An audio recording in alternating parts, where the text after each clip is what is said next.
were apprehended or deemed inadmissible to the country, the largest number in 13 years. The reported deaths follow several days of news reports about troubling conditions inside border area detention centers. Last week, 4 toddlers were hospitalized after lawyers visited a U.S. Border Patrol facility in McAllen and found them severely ill and not receiving medical attention. The British government last year licensed arms deals worth over $17.8 million to Israel, even as Israeli soldiers were accused of intentionally firing on Palestinian protesters at the Gaza border in what the UN says may be potential war crimes. The anti-media reports that the weapons approved for sale include ammunition, components for assault rifles, and other types of arms which could be used for repression. That's according to newly released details from the Department of International Trade, compiled by the Campaign Against the Arms Trade. Revelations of the sales to Israel come after a UK court ordered the British government last week to stop approving arms sales to Saudi Arabia because it failed to fully assess whether the equipment might be used to breach an international humanitarian law in the war in Yemen.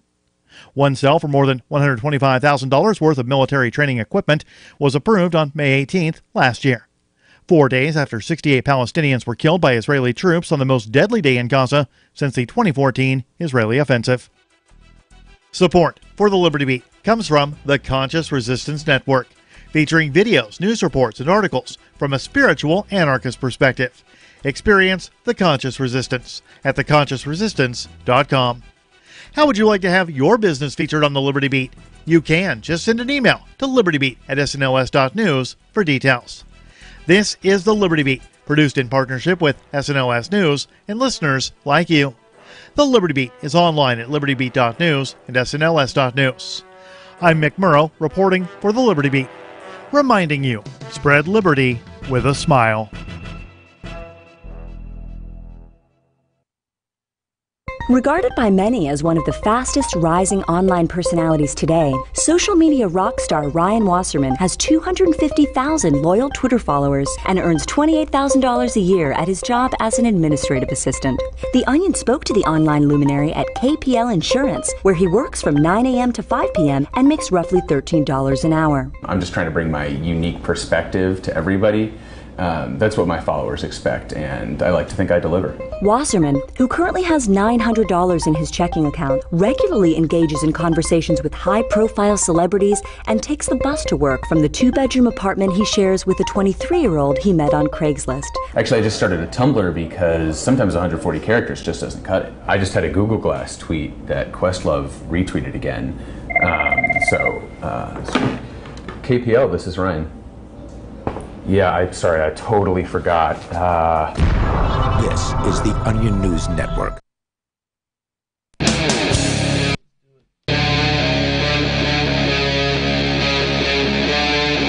Free Talk Live. Hey, it's Free Talk Live. You can take control of the airwaves here by dialing in toll-free. 855-450-FREE is our number. That's 855-450-3733. Or you can call on the Discord on-air call-in line rooms over at discord.lrn.fm, which is my preference. I prefer if you would call that way because you'll sound better. And if you sound better, it's just more pleasant to talk to you. And if it's more pleasant to talk to you, you might stay on with us a little bit longer just because you sound nice. With you in the studio, it's Ian, Derrick J. And Johnson. Derrick J. and Johnson and I think it's all of our first shows back since the Porcupine Freedom Festival.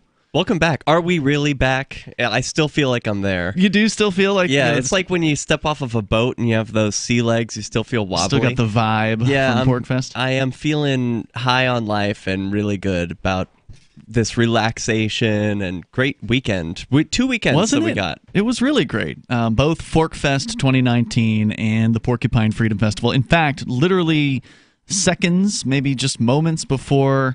we went on the air here. I did publish a review of both of the events on freekeen.com, which I referred to the Porcupine Freedom Festival as historic. Yeah, without a doubt. And the reason why wasn't because of the attendance. The attendance was not near its peak, which was probably like 2014 or 2013, somewhere in that area.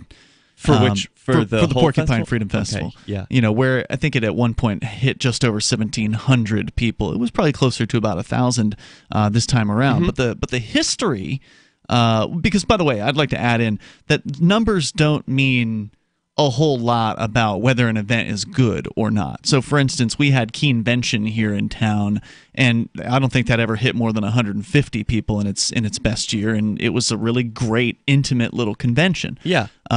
So just because an event doesn't reach the numbers that it has once reached doesn't mean that it's a failure or that it's bad.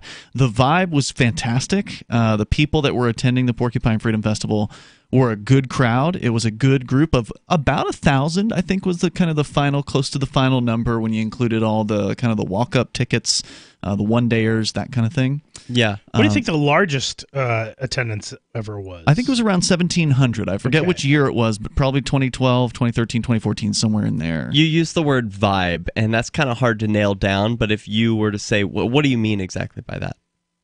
What the vibe of Porkfest was good? What do you mean? Well, I mean, vibe is something that you can really only have a feel for when you're at an event, right? Okay. When you're is there there. any way you could describe it? I would say it was similar to previous Porkfests that were generally well reviewed. There have been some Porcupine Freedom Festivals that have had not so great reviews in recent years from folks. And I used a quote from Rich Paul. He said in the article, "The tension that has subdued Porkfest for the last few years is finally healed. It feels like 2012 again." Yeah. Well, because you came back. That was one thing. That was one thing, but there were other people who came back this year as well who had not been, just by coincidence. Oh, yeah? If you would, in years. I think it's more than a symbolic thing. And it was palpable, your presence in a place, not just yours, but anyone's, changes that entire, you add your flavor to the mix. And so it was really nice to be able to look over and see, Ian is at Porkfest. This feels right. This is good.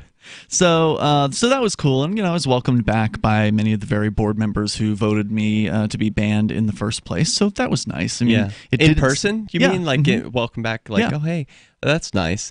About the vibe, though, I want to say the years when it was at its height in terms of numbers, it may have attracted a lot of different kinds of people because of things that it had done in the past. Correct. So if the numbers are higher today, it's because in the past Porkfest did something right.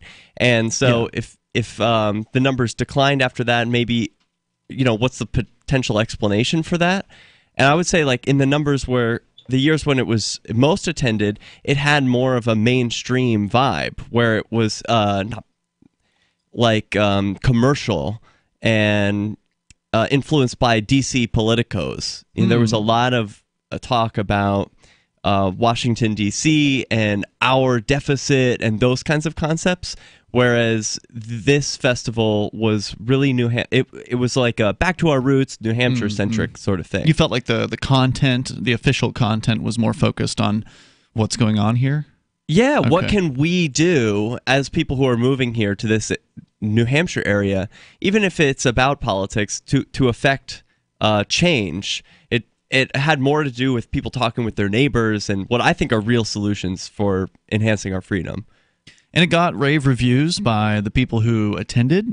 The ones I spoke with, at least, were pretty happy, with the exception of a couple of the vendors from the what they call Agro Valley.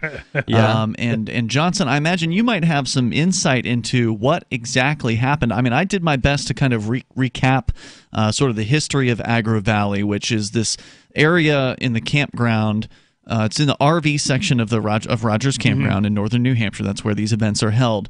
And the RV area, the first few rows are kind of over time, they just kind of became naturally, the market just kind of decided these were the hot spots for vending. This is where you wanted to be. It's where the events all take place. You have to walk through it to get down, generally, to get down to where the events take place. They're the closest tents in proximity to where the main events are happening. Right, so they became, because of that. And the hotels, it's just the location is right. Right, so that's why they became the kind of the hot spot for commercial setups, where people were setting up vending booths and food stations and things like that. And it's an idea that people may not realize that was, I was part of the creation of that idea, and it can be the idea of Agro Valley, you mean? Yeah, entirely 100% attributed to Sovereign Curtis. Somebody who they ended up later banning from. Oh, really? Yeah, it entirely was his idea. To just call it that, you mean? To call it that. To call it that and to group those sites together. In Okay. what way? And to create an area. What do you mean by grouping? Was he the one who created the fees and Nope. like, No, that's new. Absolutely not. In fact, when discussing the whole idea, was very specifically talking about how it needed to be something that was completely with no free, fee? no fee, Okay. to attract vendors, to attract more people. Then the fees must have come after him because it wasn't that well recent. after him. It's like 2 years ago. No. Yeah, I think it's Yeah. pretty. I think It's they're fairly that recent. new. Really? Because Yeah. I recall vendors complaining about it before I left the Porcupine Freedom Festival. So it might not be 2 years. I'm pretty but sure I don't think I'm it's pretty any sure more the than Paxtons 4 or inherited 5. those. What in year did Christine that structure. Butler organize? That would have been Was that the several last year years that you ago. would have attended? That I was definitely did attend that So one. as I far know as I that- know, that was the last year that there was no No fees. fees. I Yeah. believe that it went that it was Sovereign Curtis in 2011, Osborne in 2012, and I think it was Carla in 2013, right? And then it might I don't have been know. after that. So At some point, there were a couple that took it over that raised the rates on all the longtime vendors and really started to try to run the people out. Vines. Yeah, that was the I wasn't Vines, gonna I name believe, names, in but yes, 2014 yeah. and 2015. Yeah, they were like, we're seasoned event promoters. That they've done all these concerts and whatever other things, and so they thought they knew better than everyone else. Well, I know they believe, if I definitely recall. they definitely tried to run out the longtime sponsors like me and Mark Warden, Yeah. and raise rates and put all kinds of rules on. At the time, there was like a major food vendor that was there, a couple of friends of the show. I mean, ironically, I don't dislike the Vines at all as people. Just I don't think that they quite got it. Like. Well, that was for me. That was the year when things went from a nice, easy agreement that we had always had just sort of verbally with the Free State Project to a adversarial situation where we decided, okay, after this year, we've got to write things down. We gotta as make Free it- Talk Live? Free Talk Live, yeah, because it used to just be, we'll handle all the broadcast responsibilities, set up the room, do all the stuff. We take care of this. You just take care of our hotel rooms, and that was the only. Wow, that's a thing great we deal had. for them. Yeah, it was a great deal for them, and they they just started to screw with it. Once the Vines took over, Right. And so I don't know. It wouldn't surprise Well, wait me a minute. Those motel rooms, you probably. I mean, sorry, I didn't mean to interrupt, but No, they're it's not fine. that great. I would say they're not great at all. We gave them a heck of a deal. Yeah. The toll-free number here is 855-450-FREE. That's 855-450-3733. But a lot of that damage has been undone, and it's kudos to Roger Paxton and his wife Jessica, who were the organizers of the last couple of years. I think they made some smart moves. There's more coming up here. You can join us as well. Plus, we're going to talk about Che Guevara on the way here. Johnson's got that story. It's Free Talk Live. 5 stars. Don't you hate that feeling in the pit of your stomach when the police pull you over? Most people have no idea how to handle it properly, and they promptly get fed into the municipal fee-generating meat grinder. Or maybe you recall that feeling you get when you go to the mailbox and see one or more letters from the IRS. You get a sense of impending doom, don't you?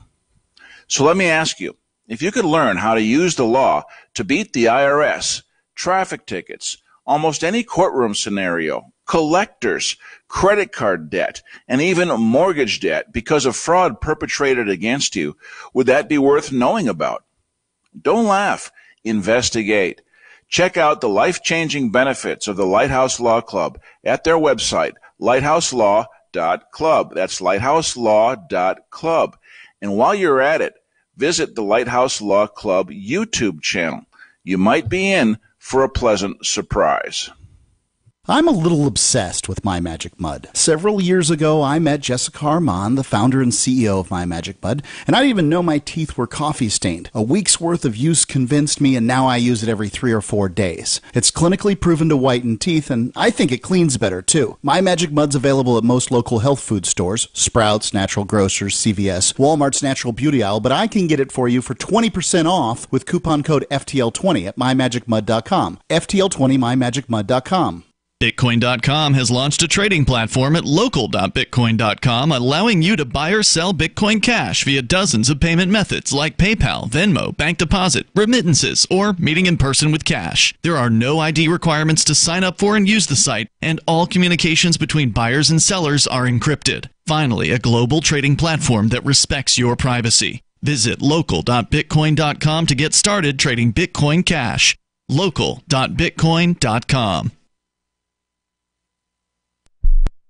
Don't you hate that feeling in the pit of your stomach when the police pull you over? Most people have no idea how to handle it properly, and they promptly get fed into the municipal fee-generating meat grinder. Or maybe you recall that feeling you get when you go to the mailbox and see one or more letters from the IRS. You get a sense of impending doom, don't you? So let me ask you, if you could learn how to use the law to beat the IRS, traffic tickets, almost any courtroom scenario, collectors, credit card debt, and even mortgage debt because of fraud perpetrated against you, would that be worth knowing about? Don't laugh. Investigate. Check out the life-changing benefits of the Lighthouse Law Club at their website, lighthouselaw.club. That's lighthouselaw.club. And while you're at it, visit the Lighthouse Law Club YouTube channel. You might be in for a pleasant surprise. LRN.FM is proud to announce our official listening apps for Android and iOS devices. Now you can easily tune into our streams anywhere, anytime on your smartphone or tablet. Just visit apps.lrn.fm or search for LRN.FM in the Android or Apple app stores. Please download, rate us 5 stars, then share the link on your social media and let your friends and family know how you're listening to LRN.FM. Download it now, free at apps.lrn.fm. Cell 411 is a free app for Android and iOS that replaces government-controlled 911. Cell 411 allows you to preset a group of friends or private organizations to show up at any emergency. Cell 411 is a nightmare for the state because it proves their so-called services aren't needed. Cell 411 has had thousands of installs, and of course it's covered by the BIPCOT no government license. Cell 411 because your friends won't shoot you when you're in trouble. Without the government, who would build the emergency services? You and Cell 411. Get it today at getcell411.com. Live video of our key New Hampshire-based shows is streamed on DLive. Please follow and share at dlive.lrn.fm. That's dlive.lrn.fm.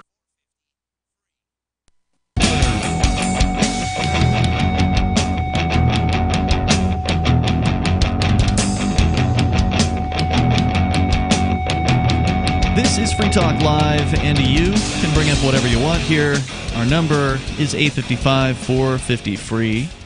That's toll-free, by the way, 855-450-3733. And we have the Discord on-air call-in line rooms over at discord.lrn.fm. Here in the studio with you tonight, it's Ian. Derrick J. And Johnson. And so want to make sure you know about AnyPay. If you were on the Rogers Campground area within the last couple of weeks, you likely encountered the AnyPay software if you paid with cryptocurrency at the various different vendors that were accepting cryptocurrency, which was at the Porcfest, the Porcupine Freedom Festival. I would say the majority of vendors. At Forkfest, I would say 100% of the vendors were accepting cryptocurrency. Not all through AnyPay, but I would say I saw AnyPay more often than any other system. What about you? I specifically set up an AnyPay account to accept crypto. Smart through move. AnyPay there, just because. Didn't it make things easier? Yeah. Oh, yeah. It's easier. I wish I had gotten my girlfriend to do it. I still had to deal with all the crypto transactions myself, so I was like running off the burners or whatever, running from cooking. So you didn't have her install it on her phone and then log in with your SIM. Oh, that could have been nice. She didn't seem to want to deal with it or figure it out. So and it would have been easy. I mean, does she just not do crypto stuff? She doesn't really. I mean, part of the problem. Here's the problem. I tried sometime late last summer. I think it was last summer. To get her interested in crypto. I remember this. You went about it all wrong. I gave her. I'm like, I'm gonna just get this. I'm gonna set her up a little portfolio. I'm gonna set her up a little portfolio of crypto so she can watch the prices and see how things go. So I bought her. I bought her a small crypto bag of Dash, Bitcoin Cash, and Horizon. Mm-hmm. Let's just say that bag of crypto, which was a small amount, it was only $30, $10 of each crypto, is still not back to $30. Because it lost some value. Because some of them crashed badly. So what was the idea that she was just going to be like, it was going to go to the moon, and you were going to be like, look how smart I am, this is awesome, you didn't do, and she doesn't do anything. She's still, even if it was $1,000 each coin. I didn't think it would go to the moon, but I thought it would at least significantly go up and, maybe beat the stock market. Okay, so she's supposed to look at these numbers on a phone and be excited that the number go up? I would just be like, I could keep, telling her over time, like, hey, look, this thing that was worth $30, let's say, now it's worth 40. Now that it's worth does 50. excite people. Now it's Derrick. worth 60, and you did nothing. Well, not to put you or your girlfriend on the spot, but when I tried to use crypto at your place, which had the best salads, and I'll use your service every time, pay double just for it because it's the best. But I couldn't send her crypto, and if you got her crypto or Bitcoin, let's just call it Bitcoin, right, like a year ago, why can I not send her Bitcoin today? Like, why? That shouldn't be a challenge. If someone's actually going to care, even if the price goes up or down, they got to be able to use it for something in their life that matters. At least once. Right. She should have been able to buy something on purse, even if with her like diminished value coins. Okay, here's something cool, a vape, something that I like to use. I don't know. Right. No, I don't disagree. She just doesn't want to. I can't. Unfortunately, I haven't been able to convince her to want to do that. Right. Well, you don't have to. She's watching me. She's watched me and watched my value of crypto go up and do things. But I guess she still feels like it's too challenging, and I can't argue with that. Well, so but you don't have to have all of the employees, and I realize it's your girlfriend, so it's different than an employee or whatever. But this issue also came up at Little Zoe's Pizza, where at nighttime, after the owner would leave, the remainder of the crew, who a couple of them were his own children, did not have a way to accept cryptocurrency payments. Why? So during the day, it was fine. He was there. He could take crypto. He had enough of a cell phone signal to where it would work. But at night, they just didn't have the capability. And all that you had to have to do, and same thing with your girlfriend, Johnson, would if you are AnyPay setup, there's usually a username and password associated. Although there is a way to set up an account without even a username and password, and it's super easy. You just install the app. But eventually, if you associate it with a username and password, you can then install AnyPay on multiple devices. So you could have just put the AnyPay app on her device, logged in with your info, and then she's just accepting crypto payments for you. And it goes right to your phone. Yeah. Where was I during this whole time? I really dropped the ball. If Little Zoe's wasn't able to accept you were right next door to them. I know. That is a fail of major proportions, because really that's one of the great features of using AnyPay is that you don't have to be there. Like the owner just needs to set the thing up, and then the employees can do the rest. Exactly. And they can't take your money. They can only take money from customers and give it to you. Yeah. I don't want to make it sound like I don't think that she could do it or anything like that with my girlfriend. She just didn't want to, and I didn't want to twist her arm. I didn't want to twist her arm into doing it. Even though I know that, like, absolutely, had I installed AnyPay, set it up to pass through to my account, figure that out, it would have been totally easy to do and set up. The transaction processing with the green, check mark, totally would have been a simple thing to do. But of the ones who were using it, it worked great. We're out in the middle of the woods. As long as you got a cell phone signal, it's gonna work. The data you need is not very much. It's just some very basic info that's passing around. So I gotta say, I was shocked at how well it worked. I really, because in years past using Bitcoin, it's been such a struggle. It's a challenge. Did it send? You don't know. Did you get Wi-Fi? And you have to walk over here. Yeah. Using digital currency in the middle of the woods. It was tricky, and it has been. I was amazed this year. I'm a T-Mobile customer, which uses the AT&T towers, and my signal was so good that at one point I was able to actually set up a hotspot, and actually I was using my laptop to access some websites, which in the past never. That's actually all I did this year. I didn't even try to buy the hotel. Usually I'll buy the hotel Wi-Fi and be disappointed with it because it's just garbage. It was garbage. awful. And it was still really garbage bad. this year from what I heard. I could not use it. But this year, all I did was just tether my phone and use my laptop through the tether, and it was no problem. I was good even inside of my hotel room. So if you want to get set up with AnyPay, go to helpmetakebitcoin.com. It is a super easy process. It's even easier now than it ever was, and it was easy a year ago, but it's even easier. You guys have just made it better. No, it's stupid easier now. Yeah, it's so easy. There's no comparison. It's way easier. That's what I'm saying. HelpMeTakeBitcoin.com. Even if you're starting from zero, even if you don't even have your own Bitcoin wallet yet, this will recommend one to you, walk you through the steps, and get you rolling and accepting cryptocurrency at the point of sale, your point of sale, or maybe just personally. Maybe you're like a service provider and you go to people's houses, fix their plumbing or whatever. You still want to have AnyPay on your phone because it just is so much easier to use AnyPay than pulling up any of the other wallets and having to punch in numbers. Plus, it won't show your balance when you open the thing up. Like, oh, here's how much money I have on my phone. Yeah, I hate that. Exactly.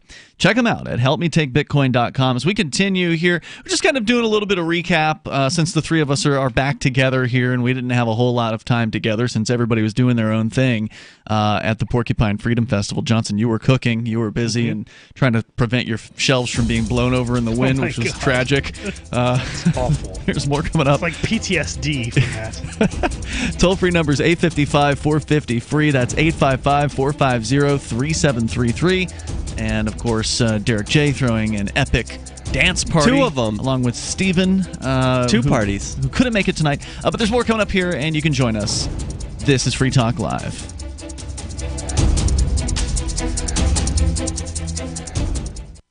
This is a special alert for business owners, consultants, coaches, folks planning retirement, entrepreneurs, and anyone who is saving and investing to build a financial future. You are likely aware that financial privacy for most people has recently died a miserable death.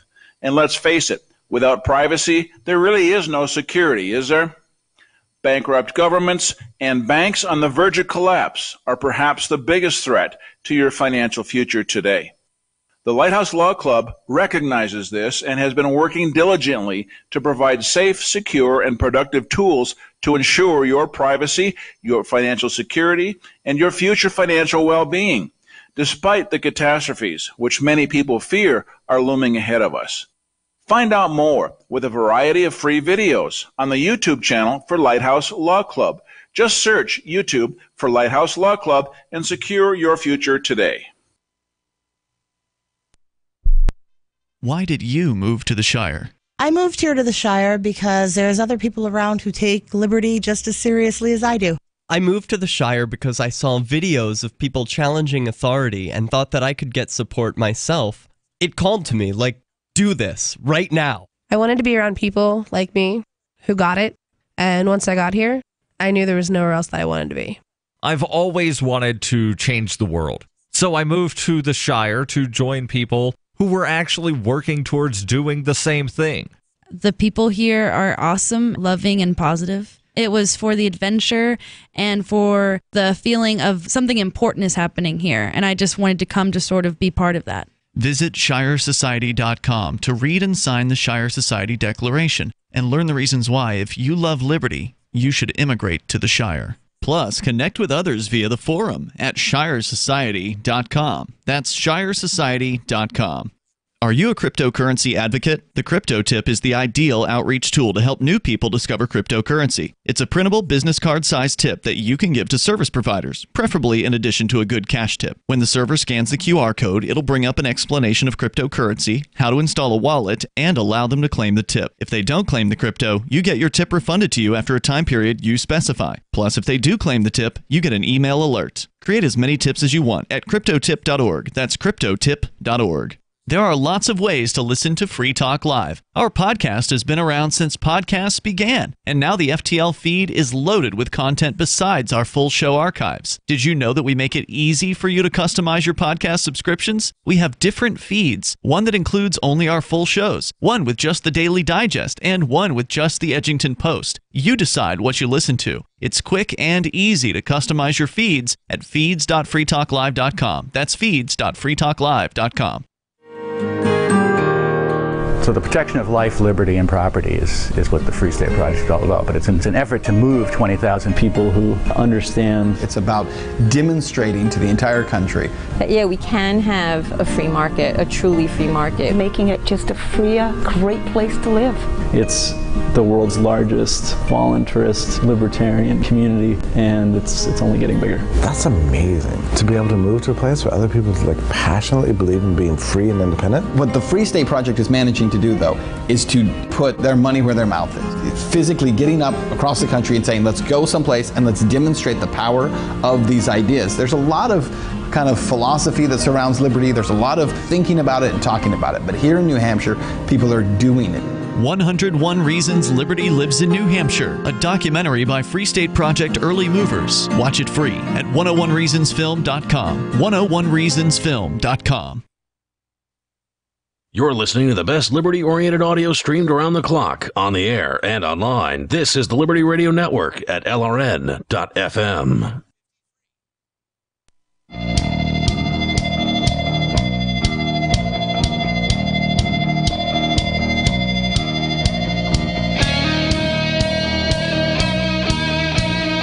It's Free Talk Live. Dial on in, toll free, and bring up whatever you want. Our number is 855-450-FREE. That's 855-450-3733. We do have the Discord on-air call-in line rooms at discord.lrn.fm. Joining you in the studio tonight, it's Ian, Derrick J. And Johnson. And recommend, if you're interested in getting into cryptocurrency, that you start with the Edge wallet. It's great for new users as well as experienced users alike. And I say that because I am an experienced user of cryptocurrency, but Edge is the #1 wallet that I use more than any other. In fact, there was just an update a few days ago. They're constantly tweaking and improving the wallet. These guys are a veteran team. They've been building wallets since 2014. Secure your freedom on iOS and Android with Edge Wallet. You can go to their website, edge.app, to learn more about it.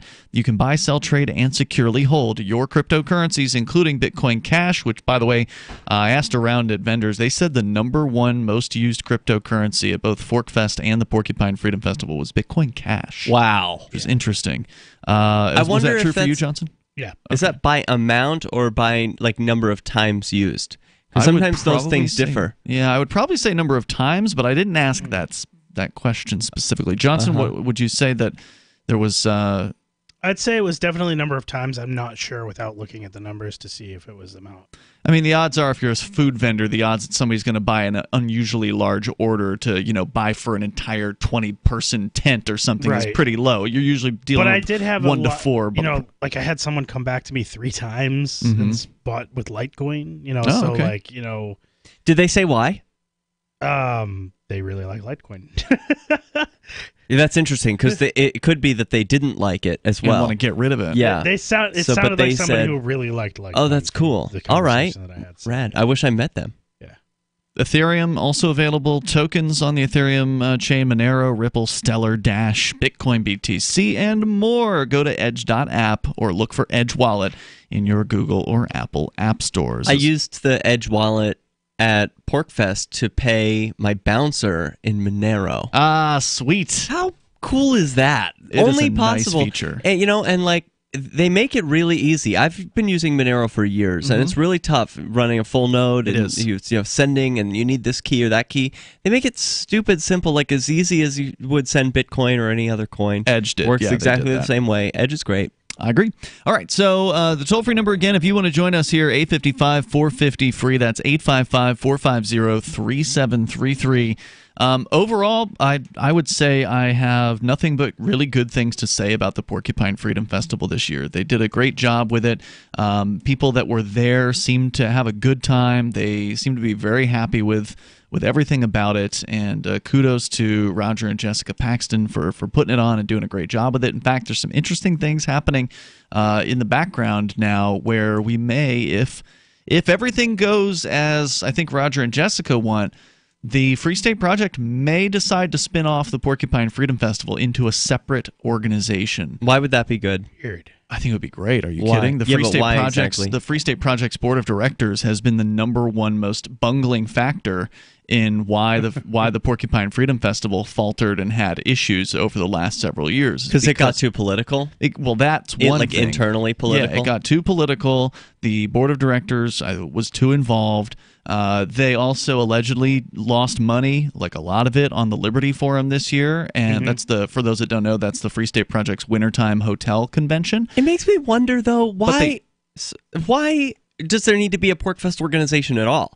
Isn't that sort of the spirit of Porkfest, is that there is no organization and that it's just the people who show up who make the thing happen? I think that may seem to be the spirit of the event, but I don't think that was always. I mean, there's always been some sort of curriculum. There's always been a stage show of some sort, at least as far back as I can recall attending the Porcupine Freedom Festival, which the first one I ever attended was 2007. Interesting. So I wasn't there for the earliest of early days, so I can't really speak to those days. And certainly we did interview Tim Condon on Free Talk Live, who is the founder of the Porcupine Freedom Festival, and he did say that Forkfest, which is the alternative event, which is the decentralized event, the event where there is no central committee or control or anything, he did say that sort of had the founding spirit, if you will, of the original Porcupine Freedom Festival. So maybe way back it was like that, but the longest I can recall, there's always been some sort of curriculum, some sort of main stage speakers list and panel discussions and things like that. That's always kind of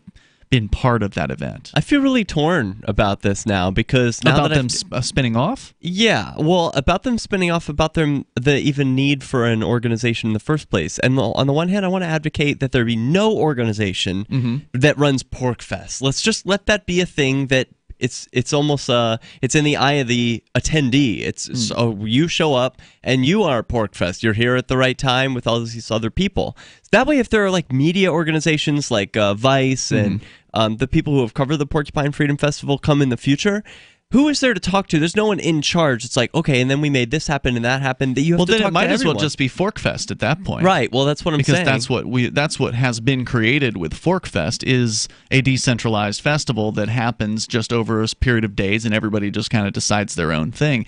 The idea that the Porcupine Freedom Festival would sort of meld into Forkfest seems unlikely. It seems unlikely that they would let go of sort of the artifices that have been created. Not all of which are bad, right? Like, no. I mean, while we're generally against central control and central authority or whatever, there are some benefits to centralization in certain circumstances, right? Like blockchain, for instance, isn't the most efficient form of database. It's just a particularly reliable one. It's one that is, not subject to you can't tamper with it because the blockchain exists in a bunch of locations. It's decentralized all across the globe.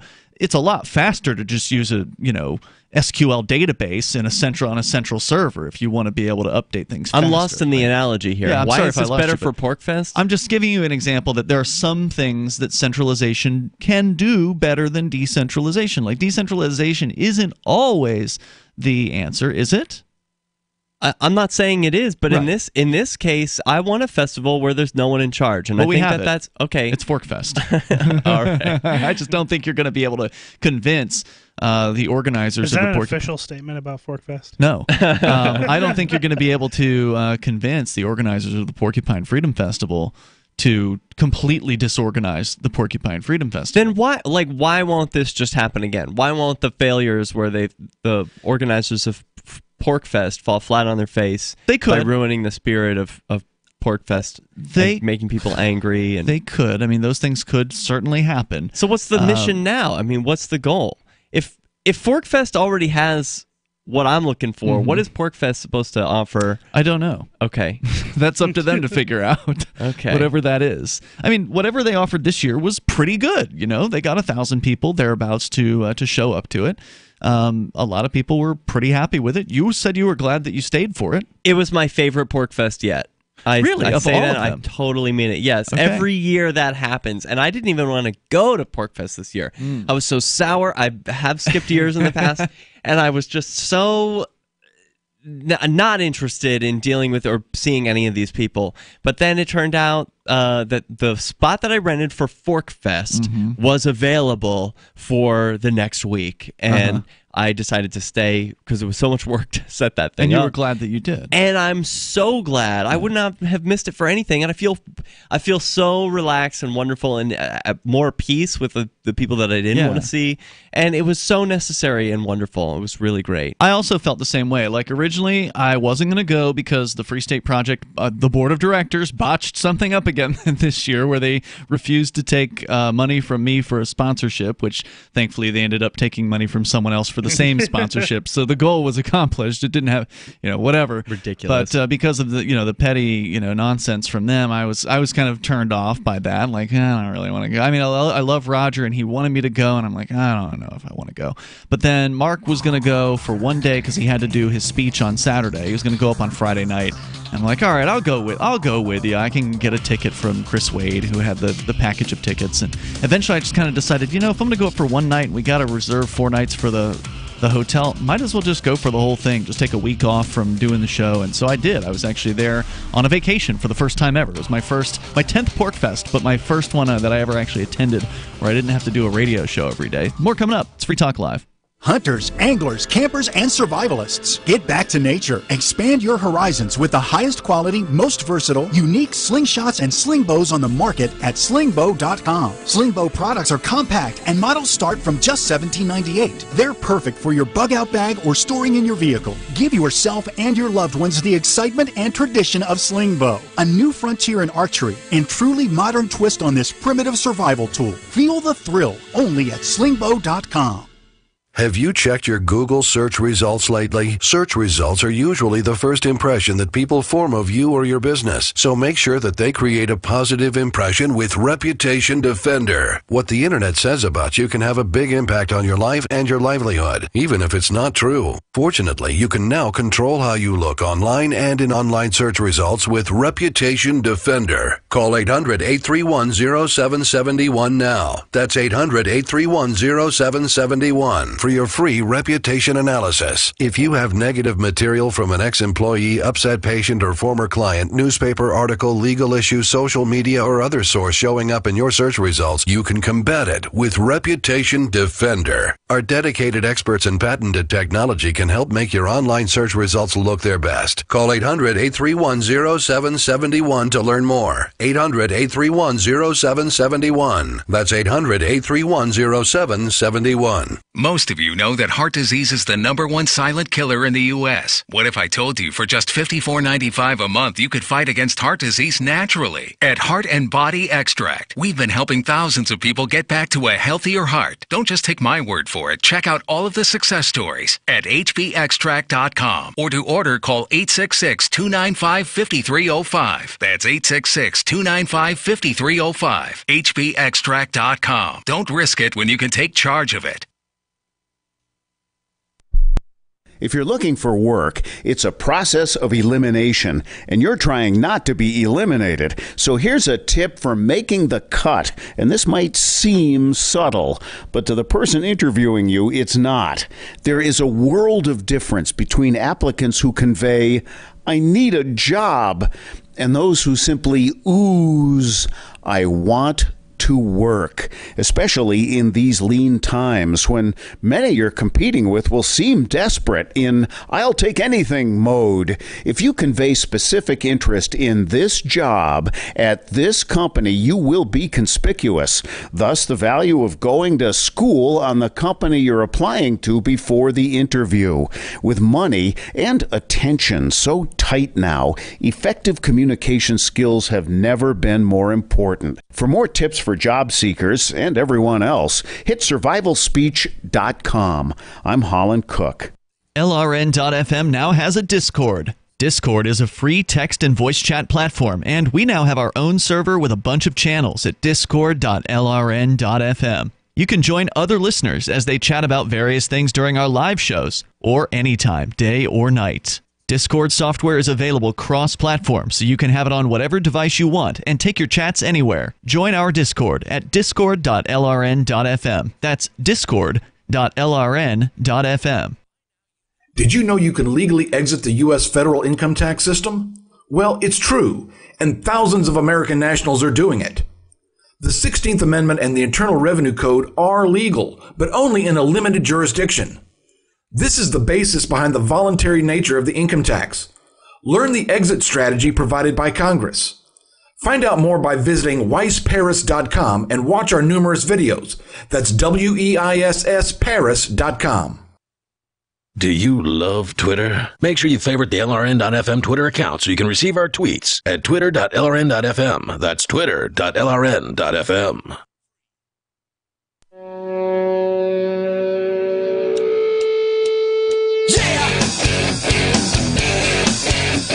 Free Talk Live. Andy, you can bring up whatever you want. Just dial in toll free. Bring up whatever is on your mind. Our number here is 855-450-FREE. That's 855-450-3733. With you tonight, it's Ian. Derrick J. And Johnson. Coming up, Johnson, you're going to be telling us about the killer, the terrorist from Cuba. Oh, you can't call him that. Che Guevara. And you're going to do, what, a little history lesson, a little bit of... Well, yeah, I would definitely want to talk about Che, but I want to talk about someone who says you can't call him a terrorist. This is John McAfee, the ostensible libertarian candidate for president in 2020. So we can get into all that. Of course, your calls and thoughts are welcome. We've been just discussing the general concept of a decentralized freedom festival, which we just experienced a couple of weeks ago with Forkfest, the third annual decentralized libertarian camping event at Rogers Campground, which was followed this year by the Porcupine Freedom Festival, which is a more centrally controlled and centrally managed event. We don't know what the Porcupine Freedom Festival is going to look like next year. We do know there's a chance it may spin off. I don't think that's like secret information. I'm pretty sure we've talked about that publicly with Roger Paxton. I can't say more because I don't know all the details. I do know that's something that they want to do because Roger was basically fed up with the Free State Projects board. We talked about this on Free Talk Live during Forkfest. With You and Roger? Yeah, with Roger. Wow. He wanted to talk about it. He and Mark wanted to talk about it. I didn't care. It wasn't my idea to go there. I don't want to drag anybody through the mud personally. Like, to me, it doesn't matter. No, but that's so fascinating because this history has to be documented somewhere. You know, someone's got to write it down in the book because this is a learning experience for everyone. And liberty in our lifetime. What does it look like when we take personal responsibility for our campsites, our own festival? How can we remove power from the situation? And it's fascinating to watch an organization take power over a festival that previously had no owners, and then try and get rid of that power themselves. Like, someone infiltrated to try and get rid of that power, that being like Roger Paxton. Not that he intentionally infiltrated, but that's the effect it's been. One of the things Roger always wanted to accomplish was to have me being able to come back to the Porcupine Freedom Festival. So he was able to successfully accomplish that, but he wasn't able to change the system very effectively from the inside. So he was so frustrated with the Free State Project's board of directors bungling of the event, he resigned his position from the board of directors earlier this year. This was after 2 months after Roger had accepted a sponsorship from me on behalf of the Shire Free Church and sponsoring the Porcupine Freedom Festival for Forkfest, making Forkfest its top sponsor. Although I didn't know it would be the top sponsor at that point. They just never sold one that was more top, if you will. And then to have the board of directors just refuse it 2 months later and send it back to me, causing the festival so much to lose time money. in between. And causing them to lose money because I'd paid in Bitcoin and the price of Bitcoin had gone up over the 2 months, and they had to refund it to me in Bitcoin. And so when Chris Wade from Freedom Decrypted, our co-host here, did the same deal with the Porcupine Freedom Festival, the $6,000 sponsorship, he also paid in Bitcoin, and it was less Bitcoin at the time. It went down from 1.5 Bitcoin to 1.1 Bitcoin. So they literally lost 0.4 Bitcoin simply because of a political disagreement, because of a silly decision. So Roger was so frustrated by that, he resigned from the board of directors. He told them he would finish his responsibility, and because he had committed to do the Porcupine Freedom Festival, he wasn't going to walk out on his commitment. No, man of honor. But he basically said, "This is it for me. I'm not going to organize this under the Free State Project in 2020." Okay. But he is willing to take the organization on if they will separate it from the Free State Project. That is so beautiful. Because he likes doing it. They like doing the organizing of it. They have fun, even though it's a lot of work and everything, but they enjoy it. And they do a killer job, too. If they finish setting up 4 hours early on their first day, which is amazing. That is. And then it's almost like, you know how libertarians want to get into government and then dismantle it? They're like, I want to just remove power from these seats, make them all empty seats and take the power away from the government. It's this pipe dream that no one ever gets it done. Right. But this is like libertarians created their own little bureaucracy, the FSP, and then another libertarian anarchist is going in and infiltrating that and dismantling that. So if he can get practice actually dismantling a bureaucratic organization from the inside and create a model that works, maybe this idea can scale. Well, in theory, the model could work because they did turn it into a profitable event for the first time since Sovereign Curtis back in whatever it was, 2012 or 2011. So could you imagine, like, if a libertarian took over, maybe this is a strategy that we can use in other places, like a failing business, let's say the post office, libertarian takes it over, makes it into a really profitable organization, and then breaks it off from the federal government so that it's its own business and could be run, like every little piece of what the feds or anyone else does could be broken off into a little profitable section and just removed. It could be, as long as you can convince the bureaucrats to let it go. Yeah, well, let's see what happens with this practice. Right. Yeah, it'll be this practice round. It'll be interesting to see how it plays out. I wish them. I hope they can get it, because I think the festival suffers due to the mismanagement of the Free State Project and the political nonsense that they've gone through. That only harms the Porcupine Freedom Festival. And further, this year, when they apparently lost money on the Liberty Forum, they took the profits from last year's Porcupine Freedom Festival and used those profits to shore up the losing Liberty Forum this year, which left even less money for the Porcupine Freedom Festival in 2019. So that's not fair, to the Porcupine Freedom Festival, which was a successful event, to have to then subsidize the unsuccessful event. So it's an argument to spin it off. Right. Basically. Or just stop doing Liberty Forum altogether if it's losing money for the organization. But then what does the FSP gain by giving up this power that it has over the Porkfest name? That's good. I don't think they right? gain anything except for a less responsibility. They don't have to worry about it anymore. It's no longer something they have to do. But also they don't gain anything from it. They don't get to say, like, okay, well, this is a Free State Project thing, because it's not anymore. But I honestly, look, the Free State Project ought to shut down in 2021. They really ought to just, call it a day. Why that year? Because that's when their goal is done. 5 right? years so over. So the Free State Project's goal was to reach 20,000 signers of their pledge, which all three of us were signers, right, of that pledge. That the pledge to move to New Hampshire as a libertarian or voluntarist or anarchist or whatever, and then work towards having as small of government as possible in our lives, as you can do. And they reached that 20,000 in February of 2016, and then there was supposed to be a 5-year window of time where those 20,000 pledgers had to make the move. So that was 2016? It was the beginning of 2016. Wow. Yeah, just a month before they kicked me out of their events. Yeah. Wow. So if they were to just spin Porkfest off into its own organization and then finish their move, in 2021, what reason should they continue at that point? What's their reason for existing? I don't see a reason. Yeah.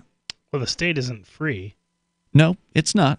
But that wasn't the goal. You could argue that they could continue to recruit movers and encourage them to just move right away. I had an idea that the FSP should flip its mission. So the first mission was count up from 0 to 20,000, where you are trying to get these signers. And now the mission should be, we got the 20,000 signers. The mission is to get back down to 0. Okay, 20,000 down to 0 people who need to fulfill their pledge to move. Yeah. I don't think, but you're not going to get everybody who moves. And I've also thought that if this were really... So the way a population movement should work is it should be exponential growth, right? So once you hit 20,000, like you're getting a doubling effect, right? Because any population growth movement is, if you look at any population curve, it's generally one that's exponential, right? It's a hockey stick graph. That's probably not true it's here, consistent. No, it's probably not true here, because also the problem with this is, and not to disparage anybody, but the Free State Project has never been honest about the numbers, not even close. What do you mean? So they're not honest about what about the people who have left? What about them? They don't moved. count those.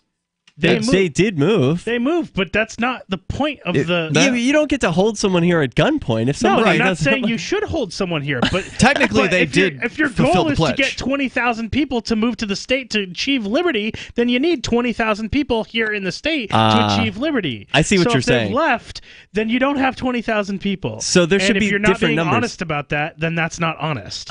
Okay, but I don't see that as dishonest. It's just two different numbers. One is they fulfilled their pledge, they moved, and the other is in-state Free State Project participants. Yeah, I think that should be a separate number. In state, I think that should be the goal. That totally would be agree. nice, but that's probably not going to happen by 2021. There's more on the way. You'd be lucky if there's 5,000 of them by then. 855-450-FREE. That's 855-450-3733. But the good news is events like the Porcupine Freedom Festival help solidify people's intentions to actually make that move. There's more coming up. And not to mention the shedding, I would vacuum the carpet 3 times a week. Frodo was scratching all night long, bouncing on the side of the bed, keeping me awake the whole entire night from all the scratching and chewing. It kind of makes you neurotic. Does your dog itch, scratch, stink, or shed like crazy? Mounds and mounds of fur all over the place. Come to Dinovite for help. DINOVITE.com. If you want the dog to be healthy, you got to feed it something healthy. Dinovite is nutrition. The omega-3 fatty acids. Flaxseed, zinc, alfalfa. Our vitamins and enzymes replace the nutrients cooked out of most commercial dog foods. He gobbles it up. He's not up all night scratching. His shedding is minimal, and it is such a pleasure to have my calm, relaxed, non-shedding puppy back. And I have to thank Dinovite for that. Don't let your dog itch, scratch, stink, or shed like crazy. Come to Dinovite for help. 859-428-1000. 859-428-1000. DINOVITE.com.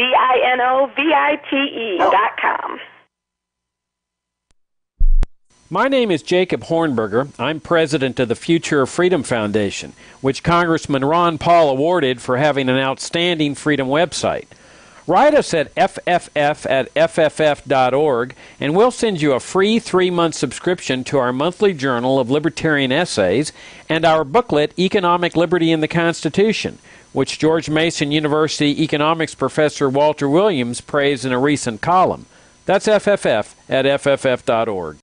The LRN.FM social media channels have been revamped. We've eliminated Facebook and focused on other platforms like Twitter and Mastodon, the decentralized alternative to Twitter. On our accounts, you'll find posts from multiple LRN.FM show hosts together in one place. Follow us on Twitter at twitter.lrn.fm, or better yet, move to the decentralized Mastodon social media platform at toot.lrn.fm, toot.lrn.fm. I think you'll.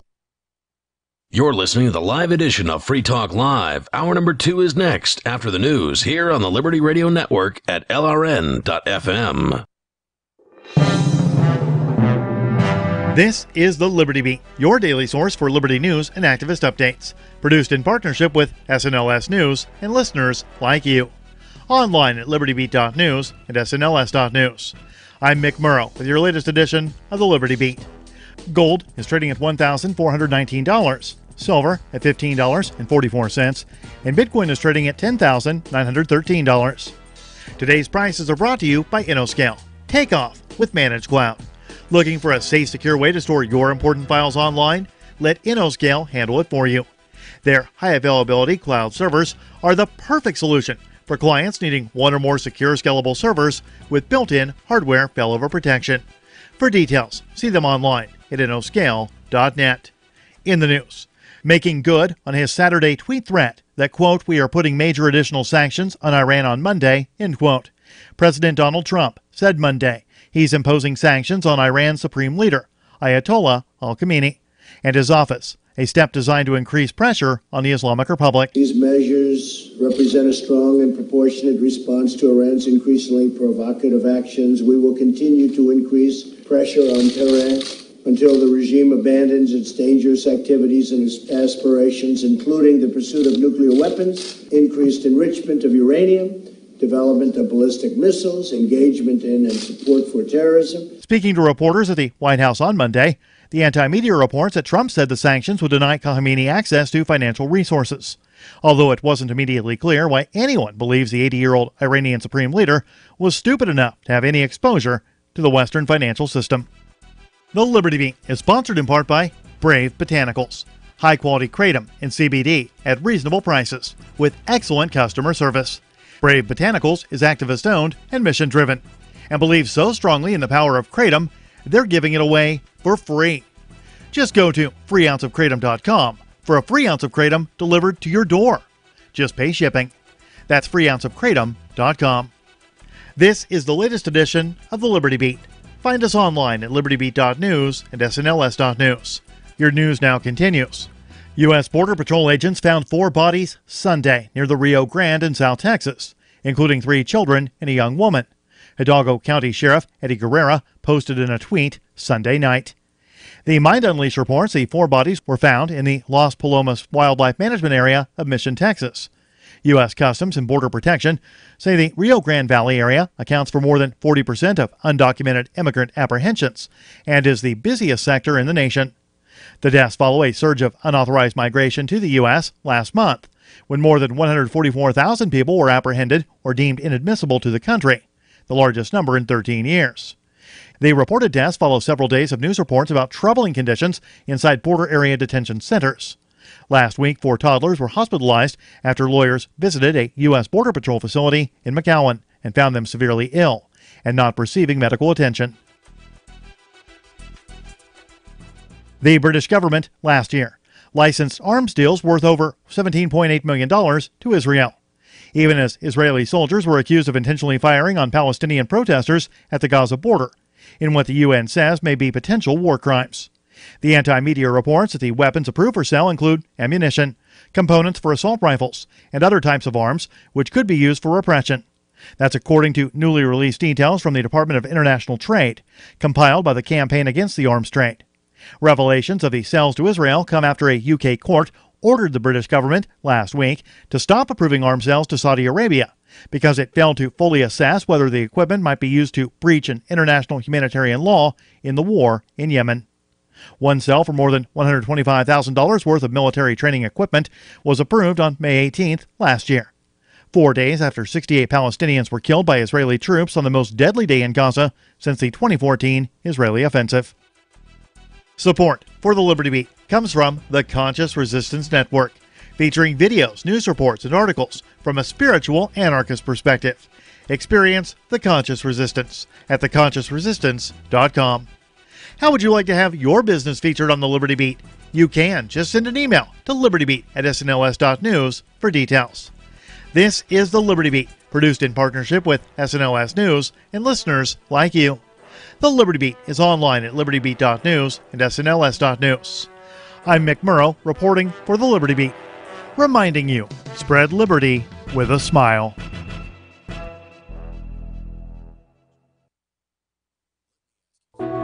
From Betty Davis's first role as a piece of chocolate cake in the 1931 film Palmy Days to the discovery of Niagara Falls in 1996, The Onion looks back at this week in history.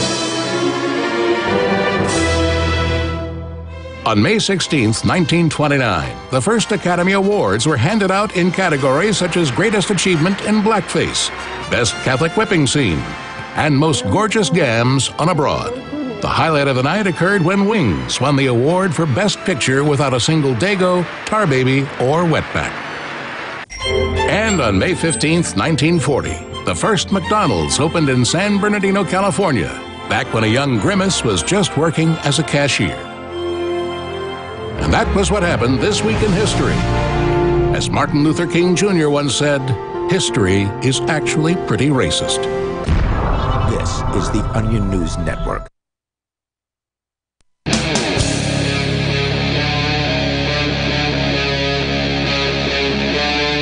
Free Talk Live. It's Free Talk Live. You can bring up whatever you want here. The toll-free number is 855-450-FREE. That's 855-450-3733. We do have the Discord call-in lines over at discord.lrn.fm. Coming up, Derrick J. has a story about Google and apparently inadvertently revealing some sort of plan regarding the Donald Trump 2020 campaign. You're going to get into that a little bit later, but first, Johnson, you are fired up about Che. Yeah. The once what was his position in Cuba? He wasn't like the the president. He was just like a thug, right? Like a high-level thug. The lieutenant for Castro. For Fidel so Castro. Basically the general. During the so-called revolution, the beginning of the revolution. La Revolution. Mm-hmm. What fired you up about this? So what fired me up is there was a tweet from John McAfee, who who listeners probably, if you're not new to the show, you've heard us talk about McAfee and some of his hijinks in the past, and how he is entertaining. He's very entertaining, very fun to watch. He says fun stuff on his Twitter account. He's very radical, not a fan of the government in the United States. In fact, he's currently on the run from the U.S. federal government, who is ostensibly attempting to prosecute him for various different victimless crimes. And, I support him in a lot of the things that he does, but in other ways, he's sort of shifty. Like, some of the things that he has promised has never come to fruition. Like what? There was the McAfee bucks thing that he announced a couple of years ago. I don't know if you remember that. I've never heard of this. Oh, it's hilarious. I mean, I don't think anybody really believed it was going to happen, just because he promises some stuff that just never comes to fruition. But he showed designs of physical paper money that he had ostensibly designed and was going to release one summer. I think it was like 2 years ago. And it wasn't called McAfee bucks, but that's essentially what they were. They were supposedly backed by a minute or an hour of his time. I forget what the amount of it was. So if you collected enough of them, you could get an hour with John McAfee. That's cool. Yeah, I mean, it was kind of a neat idea. I mean, it was obviously all about him, and that's fine. It was entertaining. And the bucks looked great. Like, the design was really nice. Whatever artist he had to do these up made them look very attractive. It looked pretty, but it just never came to fruition. It was just one of those things he announced. And this year, he's promoting that he's going to launch some sort of a token or a cryptocurrency or whatever. And, I fully believe that this one's not going to happen either, because his last one didn't happen. Even though it wasn't a crypto, it was just a paper currency. This one, I'm so tired of these ICOs. Yeah. What is this still happening? Are people still believing that they can come up with some fancy new cryptocurrency and that's totally legit? I don't know if what he believes, right? Like, I think he's just trolling half the time, so I don't know. It's hard to really get excited about. Plus, that he's publicly stated that if you give him $100,000, he'll pimp your cryptocurrency or whatever. So, he basically, even though he's got all this reputation that's generally positive, he also has kind of this side to him that's like he'll just take money for anything. And I don't think that's really true of him. I feel like he probably does some vetting, but he makes it sound like he doesn't in certain circumstances. And then there was the story that Aria told about him, where, I don't know if you heard this one, but at 3 a.m, someone from John McAfee's account, like his real account on Facebook, was sending her messages promoting some sort of crypto coin in the middle of the night. And when she asked too many questions, he unfriended and blocked and tried to delete the conversation. Really? But she went into her Facebook. I guess Facebook's got that thing where you can download your whole history. And apparently that also downloads any conversation, even ones that the other side thought they deleted. So she was able to download the conversation with what she believes was an employee that was on McAfee's account. Right. She doesn't. And why would they be doing this? They were pimping some sort of investment or some sort of crypto or something like that. She doesn't remember which coin it was at the time. She'd have to go dig up. How bizarre! Yeah, so it's like that kind of turned her off to trusting McAfee, because it seemed weird. I mean, that's not his fault. I mean, except that if the person was using his account. I mean, if I give my account to a known scam artist, then that, unless they stole the account from McAfee, it kind of is his fault. Yeah, and he's known for computer security. That's his business. That's his whole empire, his life. Yeah. So it's hard to really say McAfee. What he's saying really what he believes. Like with any good troll, you never really can tell, I don't think. But Johnson, what did he have to say about? So he said, if you call Che Guevara a terrorist, you show your ignorance and your acceptance of the U.S. government's propaganda and lies. If you have not read his diary or know nothing of his life, then it would be best for you to keep your mouth shut on my page. Damn. Yeah. Interesting. I have to say, I have not read his diary. Yeah. I don't think you need to read his diary. I also have not read Mein Kampf. Yeah, exactly. That's Hitler's book, by the way, for those who don't know. Right. But not a diary. I presume not. Have you read it? No. Okay. So somebody asked him, like, so there's been a lot of questions, a lot of people, a lot of outrage on this. Like, so for example, one person said, "What are your thoughts about communism?" To McAfee, and he said, "I have none. Communism here in Cuba was never given a chance to reveal its potential or lack of it. It has been strangled by the U.S. for 63 years." You got to be kidding me. So John McAfee is an effing commie? Yeah, I will say this: Cuba has no homeless. America has millions. And somebody immediately replied, "That's nonsense. That's complete that's totally BS." nonsense. And it's so McAfee's. Is he living in Cuba right now? Yes. Yeah, he is. So. So like he basically can't say anything bad about Cuba if he's living. I don't know, on Twitter. What can you do? I mean, the Cuban government will throw him in the clink. I guess, but what is he doing? I mean, what is this? I don't know what he's doing. It's crazy. Yeah. I mean, I thought he was staying in the Dominican Republic. Yeah, in the Bahamas. Well, apparently, I'm hearing that he's in Cuba now, but I mean, I don't know. Well, if he's in Cuba, then he's probably under some sort of restriction as far as what he can get away with saying in Cuba. Maybe he believes Cuba is a safe place for him because, I mean, look, the government in the United States, the government gang, has a very long reach. I mean, they're trying to get Assange out of the UK. They're trying to extradite Kim.com from Mega Upload out of New Zealand. Now, they haven't been successful at it yet, but they have managed to tie up Kim.com since, 2011, 2012, since his house was raided and he was arrested on, copyright charges, basically, for running a website where people could upload files that he didn't know what they were uploading. I mean, it's a crazy story. He's still fighting that extradition, and I believe he's currently at the New Zealand Supreme Court level on that one. Remember, we saw Cody Wilson, the founder of Defense Distributed. They snatched him up in Thailand, basically. Wow. So the other part of the reason that I got fired up about this is that I brought this up with I work with, and I'm not going to just drop names here because I think it's embarrassing. I think it should be embarrassing because I work with a couple who's very liberty-minded. It's a homosexual couple who is very well informed on most political issues, and I brought this up. Che executed, by the way. You pointed this out off the air. Well, that's why I'm bringing this up, because I brought this up. This is people who are normally very informed about politics and the news, and I bring this up, this thing about John McAfee. They both absolutely, of course, know who John McAfee is. And then I say this thing about Che Guevara, and both of these people say, who? And I'm floored. It's not just the way you pronounced it, like you made sure you were totally clear. No, I said no. I said this famous person, this shirt, like on shirts everywhere. This terrorist from Cuba who during the revolution, Fidel Castro. I explain it. And they're like, who? No, don't know who that is. I didn't learn. To be fair, I didn't learn anything about Che Guevara until I was well into adulthood doing this show. I didn't know anything from school. No. They didn't teach me anything about that guy in school. I don't think I really ever learned anything from school either. But, it's... Not that it would have been true, whatever they taught me in school anyway, but... I had to learn it from, punk T-shirts and stuff. Like the cool kids wear Che on their T-shirts. Right, because it's cool to wear a murderer on your T-shirt.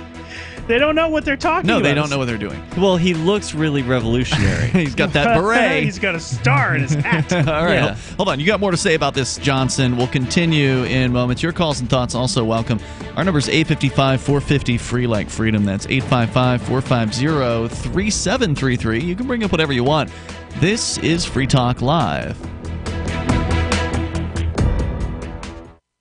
Bitcoin.com has launched a trading platform at local.bitcoin.com, allowing you to buy or sell Bitcoin Cash via dozens of payment methods like PayPal, Venmo, bank deposit, remittances, or meeting in person with cash. There are no ID requirements to sign up for and use the site, and all communications between buyers and sellers are encrypted. Finally, a global trading platform that respects your privacy. Visit local.bitcoin.com to get started trading Bitcoin Cash. local.bitcoin.com. Are you concerned that the values that made America great are no longer taught in schools? Well, I am, so I got my son the Tuttle Twins children's book series. My name is Jack, and I'm 11, and I just finished the Tuttle Twins series. It taught me about liberty, free market economics, and entrepreneurship. Give all the young people in your life a chance at reason and clear thought, because they're not going to get it at school. There are 9 books in the series, and each one teaches a set of ideas that children aren't getting elsewhere. Go to TuttleTwins.com and use coupon code FTL to get 40% off. That's TuttleTwins.com. Don't you hate that feeling in the pit of your stomach when the police pull you over? Most people have no idea how to handle it properly, and they promptly get fed into the municipal fee-generating meat grinder. Or maybe you recall that feeling you get when you go to the mailbox and see one or more letters from the IRS. You get a sense of impending doom, don't you? So let me ask you, if you could learn how to use the law to beat the IRS, traffic tickets, almost any courtroom scenario, collectors, credit card debt, and even mortgage debt because of fraud perpetrated against you, would that be worth knowing about? Don't laugh. Investigate. Check out the life-changing benefits of the Lighthouse Law Club at their website, lighthouselaw.club. That's lighthouselaw.club. And while you're at it, visit the Lighthouse Law Club YouTube channel. You might be in for a pleasant surprise. Free Talk Live. What is your goal? What do you want of this revolution that you speak of? You got to stir things up enough so the people will actually revolt in a big way. And what will that result in? Millions of people in the streets, you know, and the military guys ain't going to like it. So what is your goal? You don't really know, do you? You don't really know what you want besides chaos. A bloody revolution in the streets is You the want a only bloody way. revolution? This is why I don't want to associate with people like you. Thank you for the call. You're dangerous and crazy, in my opinion, if you're talking about bloody revolution. Violent revolution just results in more violence in the future because the people who were the most violent are the ones that rise to power in whatever new power structure is created after the revolution's all over and done with, after the blood has spilt. Whoopee-doo, you've changed out one gang of criminals for another gang of thugs. Free Talk Live, 7 nights a week from 7 to 10 Eastern, live on the Liberty Radio Network at LRN.FM. Did you know we've taken our LRN.FM telephone listen line to a new level with the LRN.FM audio on demand line? Now you can call 712-770-8447 anytime and listen to LRN.FM's live feed. And you can listen to a bunch of our original shows on demand. Long distance fees may apply. Just dial 712-770-8447 and choose from the menu. 712-770-8447. Bitcoin.com has launched a trading platform at local.bitcoin.com, allowing you to buy or sell Bitcoin Cash via dozens of payment methods like PayPal, Venmo, bank deposit, remittances, or meeting in person with cash. There are no ID requirements to sign up for and use the site, and all communications between buyers and sellers are encrypted. Finally, a global trading platform that respects your privacy. Visit local.bitcoin.com to get started trading Bitcoin Cash. Local.bitcoin.com. You can put the Liberty Radio Network on the air in your area. Visit broadcast.lrn.fm to learn how. Broadcast.lrn.fm.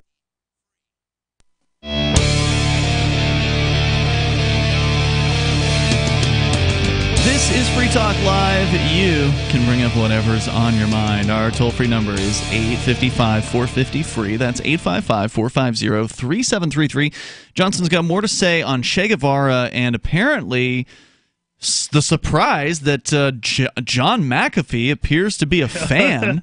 But not only that, a fan of, like, he almost made it sound like, oh yeah, communism could have worked. Yeah. Well, I want you to read his quote again here in a moment. Sure. We'll get back into it. But Ian, Derrick, Jay, and Johnson in the studio tonight. We're actually going to get into your phone calls next, and then we'll continue on more with Che. But are you a business owner, and if you have a product or service to sell and are tired of spending money on digital or print ads that may or may not be seen by your best prospects, we've got an idea for you. If you'd like to reach our listening audience Wouldn't it be great if we could guarantee you that your ad would get in front of their eyes and in the hands of your prospects, and not just in their ears? We've got a new advertising platform that combines Free Talk Live with digital and print advertising. Okay, and how many more sales could you make if you can get your ad directly into the hands of your targeted prospects? You can reach the Liberty audience right now with this revolutionary new advertising and direct marketing program. You can learn more about it over at 123.freetalklive.com. That's the numbers 123.freetalklive.com. It may be your most cost-effective and highest return on investment that you've received from any marketing program that you've ever done.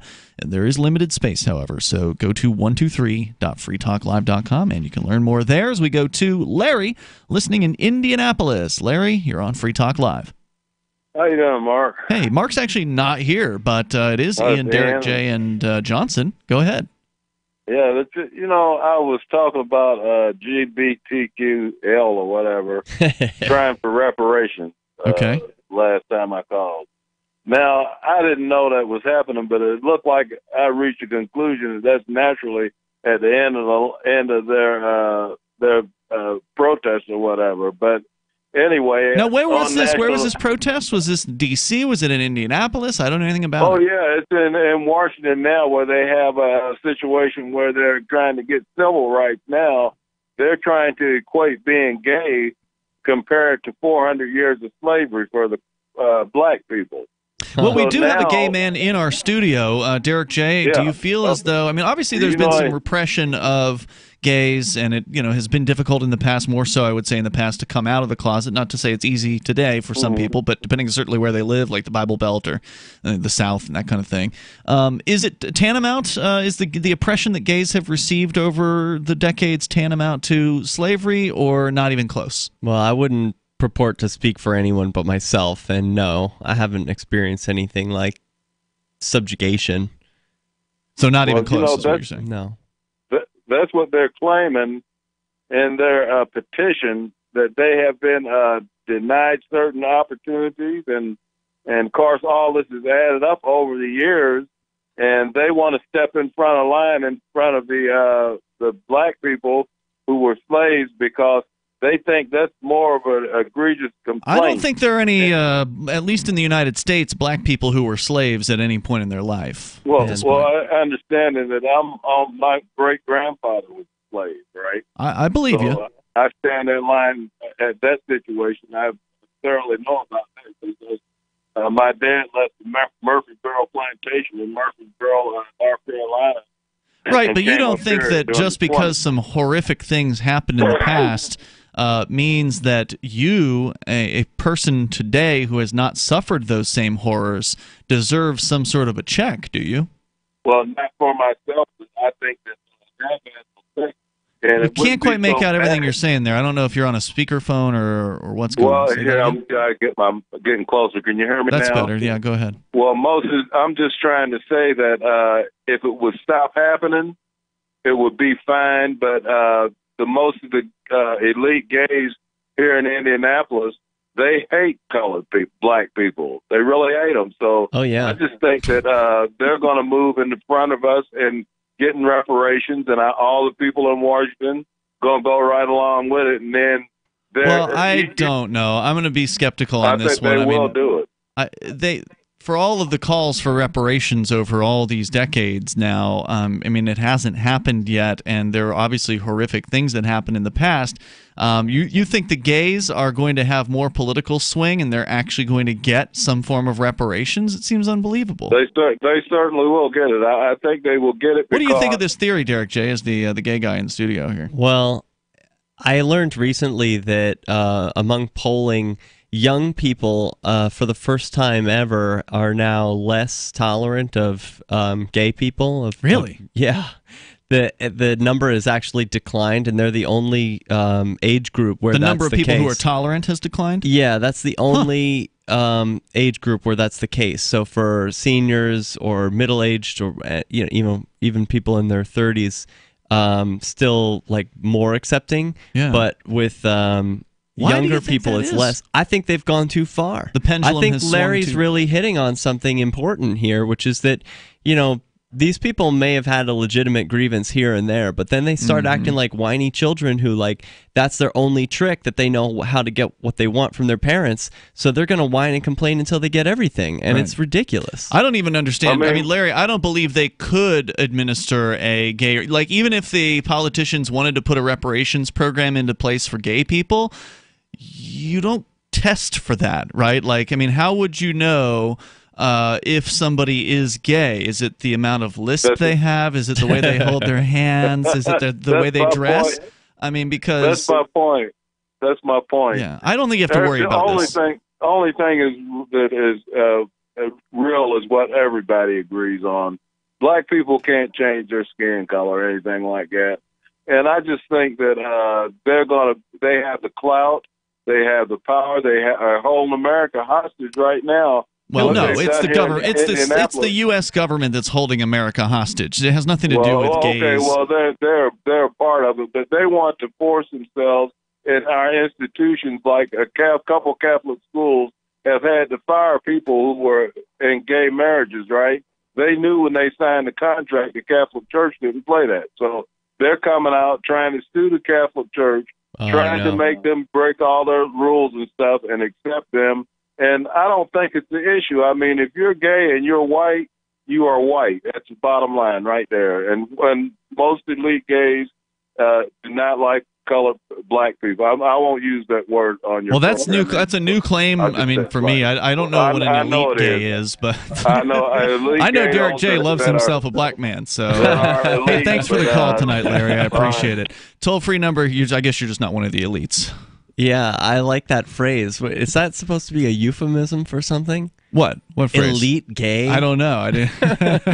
I almost know what he means. I think, like, there are people who insert themselves into political positions of political power. Gay people who are politically powerful, you mean? Yeah. Those would be the elites? Yeah. Okay. The elitists in D.C. Like, I don't think most of gay people care anything about politics, but there are. I don't think most people, period, care about politics. Most people just want to live their life and have kids and have a career and be happy. There's a vocal minority, and I mean, I was listening to NHPR on the way over here, and there's some complaining about, transgender people need more protections in New Hampshire, so that they know we care about them. And it's like, when are you going to stop with all this special treatment stuff? Yeah, if you care about them, stop arresting them for victimless crimes. More coming up here, 855-450-FREE, 855-450-3733. You can join us. This is Free Talk Live. Business owners, you want more customers? Accept cryptocurrencies. There's people all around you just waiting to spend money at your store. If only you would take it. I know, you've been waiting till someone else makes it easy. Well, good news. HelpMeTakeBitcoin.com adds Bitcoin to your point of sale, totally free. Use the same equipment you already have, now with Bitcoin. And unlike credit cards, there's no fees. Let the guys at HelpMeTakeBitcoin.com bring new customers to your store. HelpMeTakeBitcoin.com. Bitcoin.com has launched a trading platform at local.bitcoin.com, allowing you to buy or sell Bitcoin Cash via dozens of payment methods like PayPal, Venmo, bank deposit, remittances, or meeting in person with cash. There are no ID requirements to sign up for and use the site, and all communications between buyers and sellers are encrypted. Finally, a global trading platform that respects your privacy. Visit local.bitcoin.com to get started trading Bitcoin Cash. local.bitcoin.com.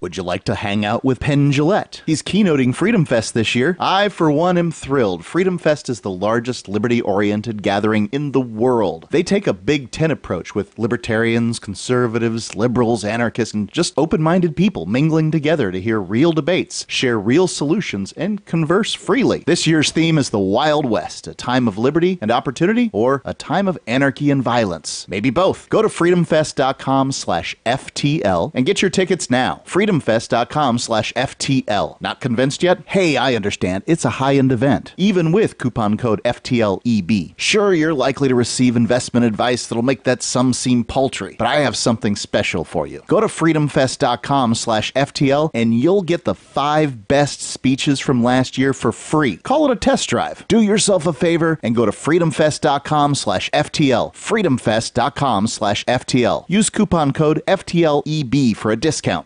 Is oral health important to you? If you don't like your own teeth, fresh breath, or kissing people, then by all means stop listening. Several years ago, I met Jessica Armand, founder and CEO of My Magic Mud, and I became passionate about the product that she created and never want to live without it. It's clinically proven to whiten teeth, but I find it does much more. They want you to love My Magic Mud as much as I do, so they're giving you a money-back guarantee plus 20% off. Go to mymagicmud.com and use coupon code FTL20 at checkout. mymagicmud.com, FTL20.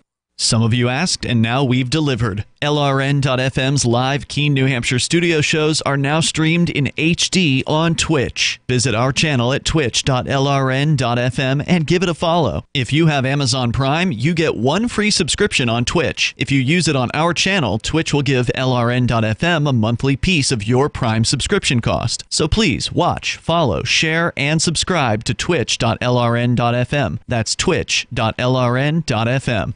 Is spreading the message of liberty, cryptocurrency, and peace around the globe worth $2 per month to you? As you may already know, in addition to our internet feed, LRN.FM broadcasts on free-to-air satellite across North and Central America, as well as Sub-Saharan Africa. And we've been available on satellite for free 24/7 since 2010.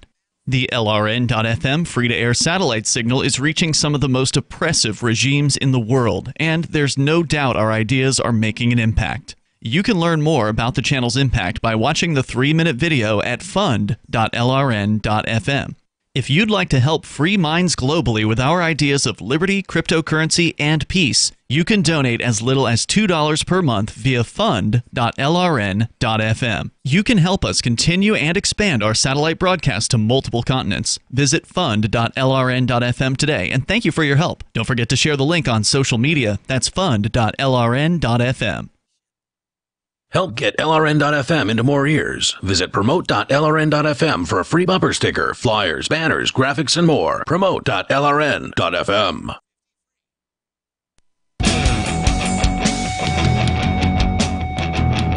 This is Free Talk Live. You can dial in toll-free and bring up anything that you want. Our number is 855-450-FREE like freedom. That's 855-450-3733. We do have the Discord on-air call-in line rooms. Jump into one of those if you want. You can sound almost like you're sitting here in the studio with us. Discord.lrn.fm. By the way, I do want you to know about Liberty.menu. Got to spend a little bit of time with Patrick, who is the founder, the creator, the programmer behind Liberty.menu. It's a great website that allows you, if you're a liberty-minded person, if you're not, go ahead and skip this website. It's not for you. But if you do care about freedom, then get over to Liberty.menu. You can list the things that you do. Maybe you've got a business. Maybe you've got digital content that you create. Maybe an event that you want to promote to other liberty-minded folks. That's the place to do it. It's free. In fact, I just re-upped my entries because Liberty.menu's got a really smart system where after a year of your thing being up there, they send you an email saying, hey, your entry is going to expire unless you click this link to re-up it, basically. Oh, that's good. Because one of the problems with business directories online is usually the person who's the business owner just adds the thing and then they forget about it. And they go stale. And then they go out of business or they move the business or something else happens to where it goes stale or it goes completely dead even though it's still on the map. And so this actually, if you don't respond to that thing within a few days, it pulls down your ad. That's so good because if there's one bad ad or one thing that's stale, the whole map is dead. It looks you bad. don't know because then you can't use the thing with any confidence. Right. So that's really great. Yeah, and you know, Liberty.menu, I think is one of the only places. I think I'll just say it's the only place where it's like a social media for Liberty people. There used to be Liberty.me or something. But yeah, I don't know what happened to that. They wanted you to pay for that one, I think. Yeah, which is cool. You got to try things out for the market. But with the decline of Facebook and all these other places that people meet online, I'm seeing that Liberty.menu is still there, and like pound for pound, each person is real. You can connect with other people that you know in real life. It's sort of a social network. Yeah, that's one of the nice aspects of it. Hopefully more people will start using that aspect of the site as they start leaving Facebook.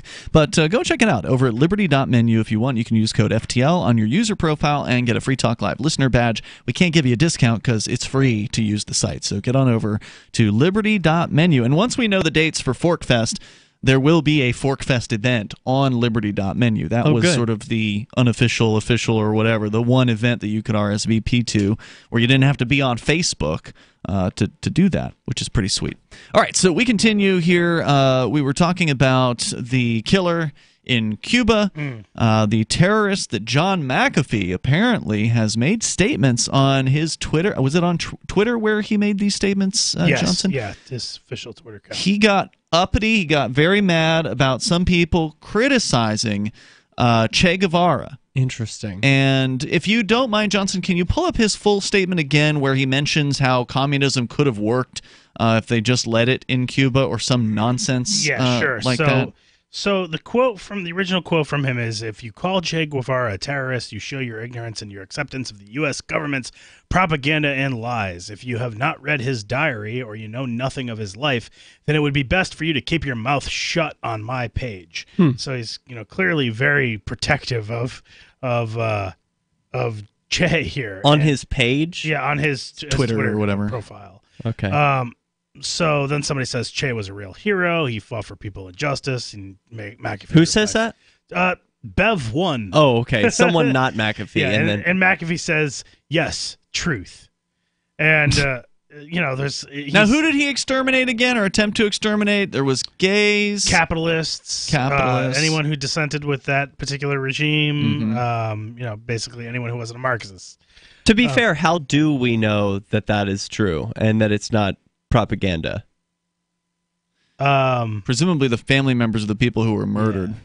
I don't know them. We don't either. Yeah. So, I mean, I can't make a positive claim one way or another. Well, of course, the only way you can ever make right. The only way you can ever make a claim for sure is if you witnessed a thing, right? Otherwise, you're just hearing stories from people. Or I can have some credible source, but I don't have that. I bet that even if you were to read the Che's journal, that it probably confirms that he killed a lot people. Of this, that he was murdering a bunch of people that I didn't like them because they weren't they were capitalists and capitalism's evil. I did just check it out, and you can read his diary. There's like a flash version that's apparently, I guess, been scanned in or something. Okay. Came out in 2012, so you can read his actual words. It's in Spanish, but you can see first person. You use a translator and see whatever. Yeah.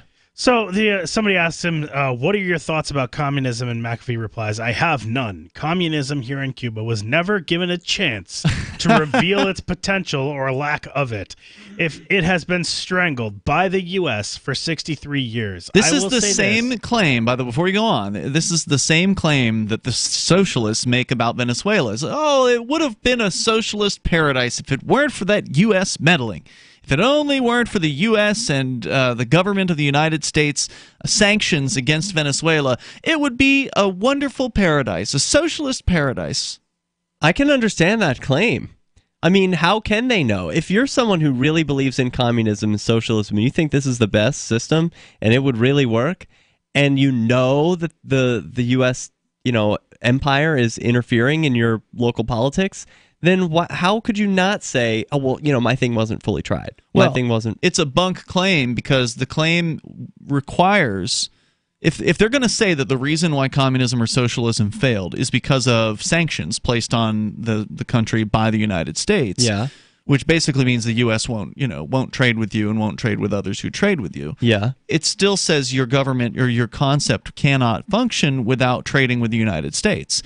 I mean, if socialism was a good idea, why shouldn't they be able to get it to work just internally within a tropical, nation? I mean, they've got growing season around the year in Venezuela. The weather's very, very warm. I mean, it's not a tough place to live as far as you're not going to freeze to death. There's no reason they can't have incredibly productive crops and all that down there, but they can't make economics work because socialism fails. All right. That makes sense.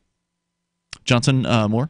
So, I mean, I'm just looking through all the quotes here. I mean, I have a quote from Che. This is a story from the Epoch Times in an article, Che Guevara, a hero or murderer? And then they give a couple quotes from folks like Mahatma Gandhi and Martin Luther King. Mahatma Gandhi, an eye for an eye leaves the whole world blind. Martin Luther King, quote, darkness cannot drive out darkness, only light can do that. Hate cannot drive out hate, only love can do that. And then they compare that with some words from Ernesto Che Guevara. Quote, "Crazy with fury, I will stain my rifle red while slaughtering any enemy that falls in my hands. My nostrils dilate while savoring the acrid odor of gunpowder and blood. With the deaths of my enemies, I prepare my being for the sacred fight and join the triumphant proletariat with a bestial howl."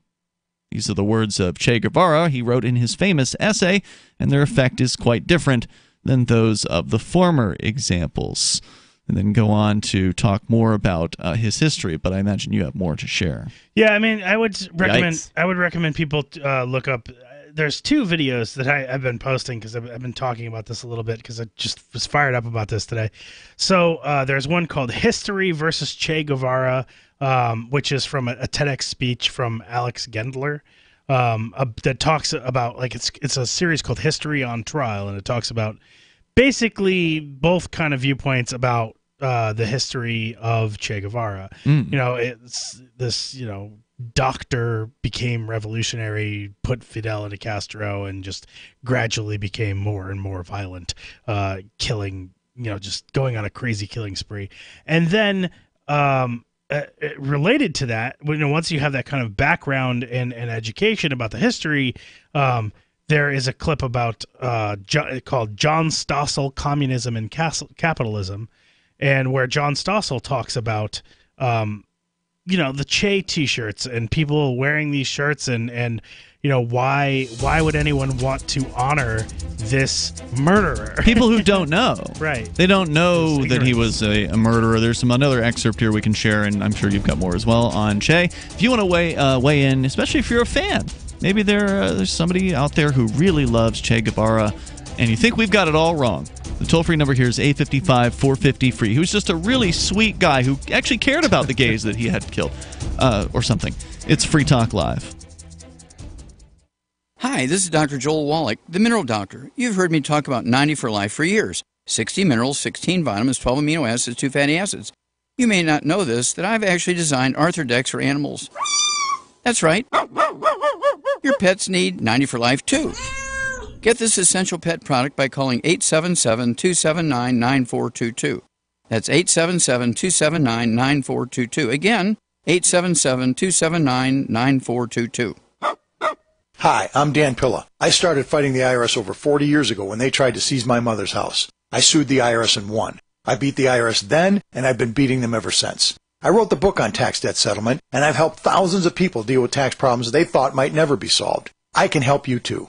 If you owe taxes you can't pay, don't wait another day. There's no such thing as a hopeless tax case. Call 800-34-NO-TAX or go to my website, danpilla.com. That's danpilla.com, danpilla.com.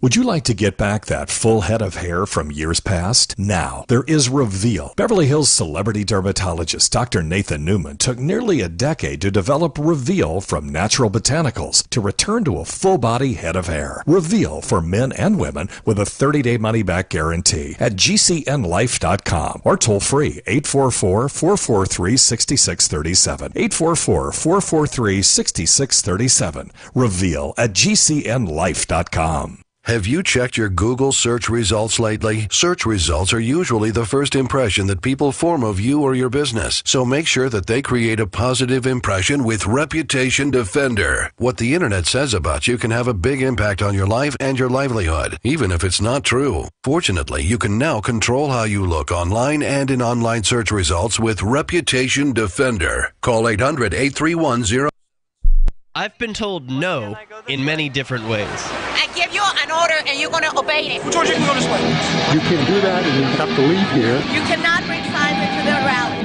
Walk with me. Well, I'm comfortable here, actually. Whoa. Hey.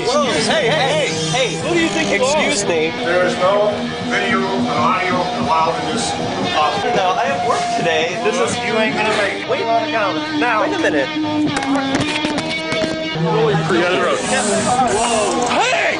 Oh my God! Unbelievable! Why are you running from me? Because you're scared me.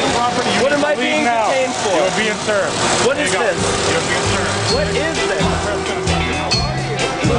Bureaucrats have a funny way of telling people no. That's the sound of the men working on the chain. Derrick J's Victimless Crime Spree. Watch it for free and order the Director's Cut DVD at victimlesscrimespree.com. So you've heard all 3 hours of the latest episode of Free Talk Live, and you're still hungry for liberty-oriented audio content? Did you know that we have another 24/7 audio stream at LRN.FM? The Liberty Radio Network airs the latest episodes of some of the best liberty-oriented podcasts on the internet around the clock. In addition to recorded content, you'll also hear live shows like Free Talk Live, originating from our Keene, New Hampshire studio. So listen anytime at LRN.FM. That's LRN.FM.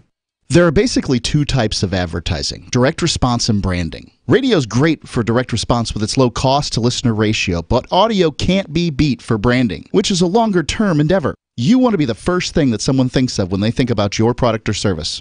If you have a local business that you want kept top of mind in your community, call the station. If you need national reach, Free Talk Live's got around 200 radio stations, millions of monthly listening sessions, can suit all budgets, and if we don't think we're right for you, we'll tell you. Email me, mark@freetalklive.com. Some of our live shows are streamed in HD on Twitch. Please follow and share at twitch.lrn.fm. That's twitch.lrn.fm.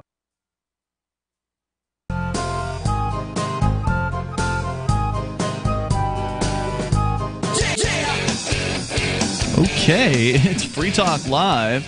You can bring up anything you want right here.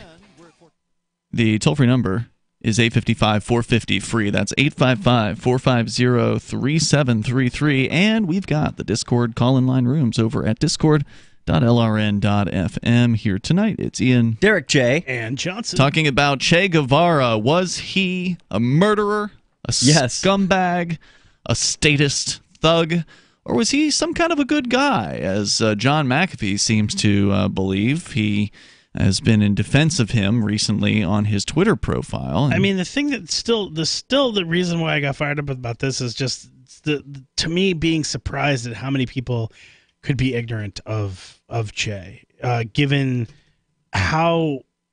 I mean, it's almost like a pop culture icon. You know, it's like he has become that. Like with you t-shirts. see more Che shirts than you do Mickey Mouse T-shirts. You know, there is one with Mickey Mouse ears on him, which is pretty funny. Yeah. I mean, it's just, to me, it seems like Che is kind of everywhere, and to never have the curiosity to go, who is that?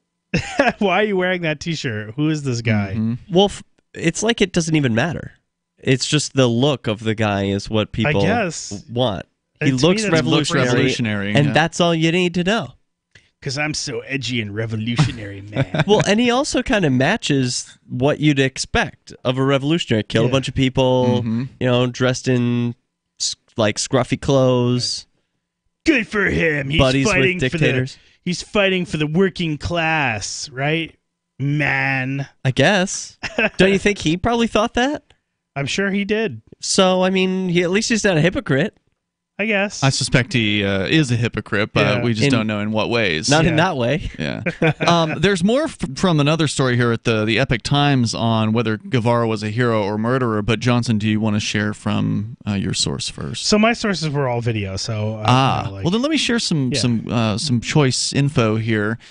From the epictimes.com. Although he's claimed to be a doctor from his homeland, Argentina, Che never did graduate from medical school. He, in fact, dropped out to join the fomenting Marxist revolution in Cuba, funded by the Soviet Union. Upon his arrival in Cuba, Fidel Castro was the reigning leader of the militant left, ready to overthrow the corrupt regime of Fulgencio Batista, who was the 17th president of Cuba. Many of the early leaders of the Cuban Revolution favored a democratic government, but Che and Castro were well-known hardline supporters of Soviet communism. As Castro gained more power, the democratic supporters had less of an influence, eliminating the chances of a future democratic process. After the July 1959 overthrow of Batista's regime, so we're talking about, 60 years ago?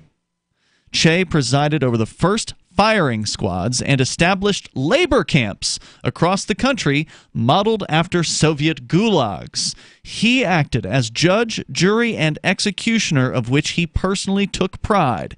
In an essay that he wrote, he said this, quote, "To send men to the firing squad, judicial proof is unnecessary. These are the procedures of the bourgeoisie detail, or the bourgeois detail.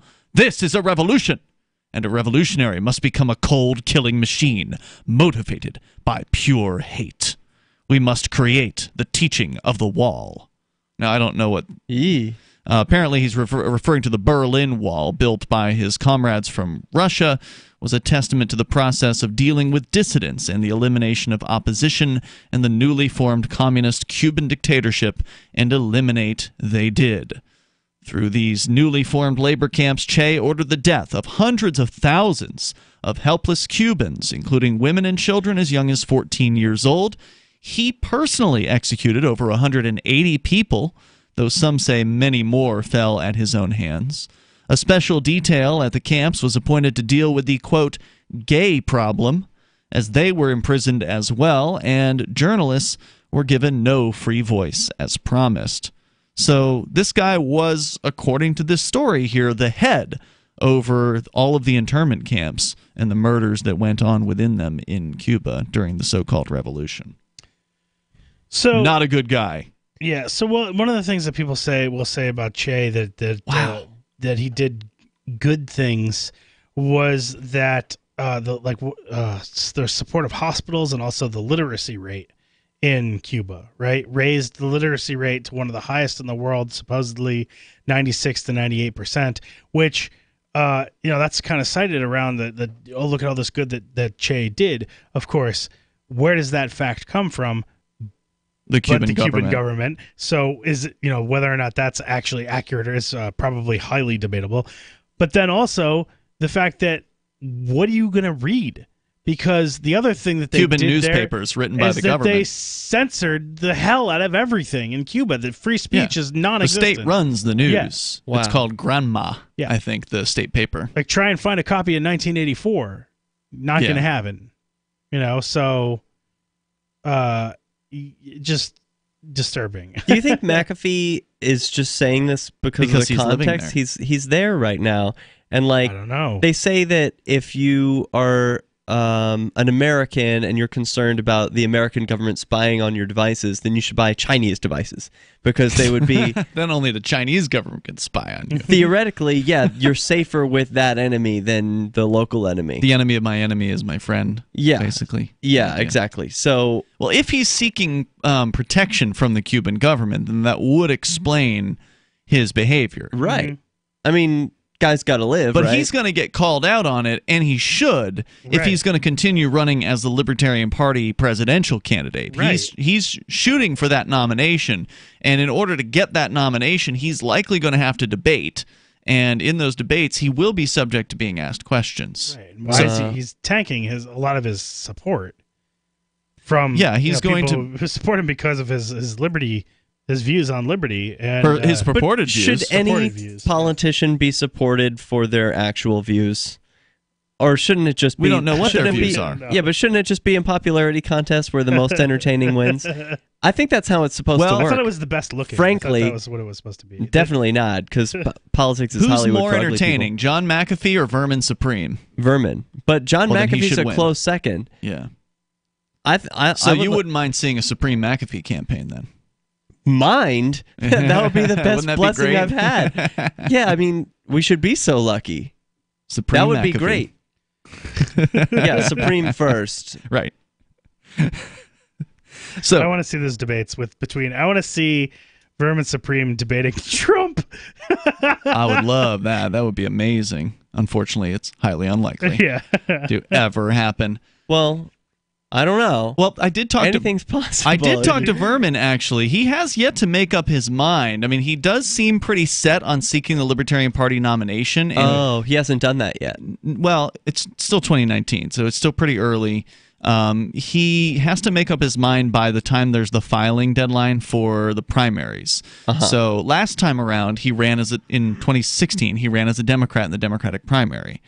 However, Vermin Supreme, and I think he told me in 2008, ran in the Republican primary. So there's no reason why he couldn't run as a Republican and challenge Trump in the primary. That would be my wish.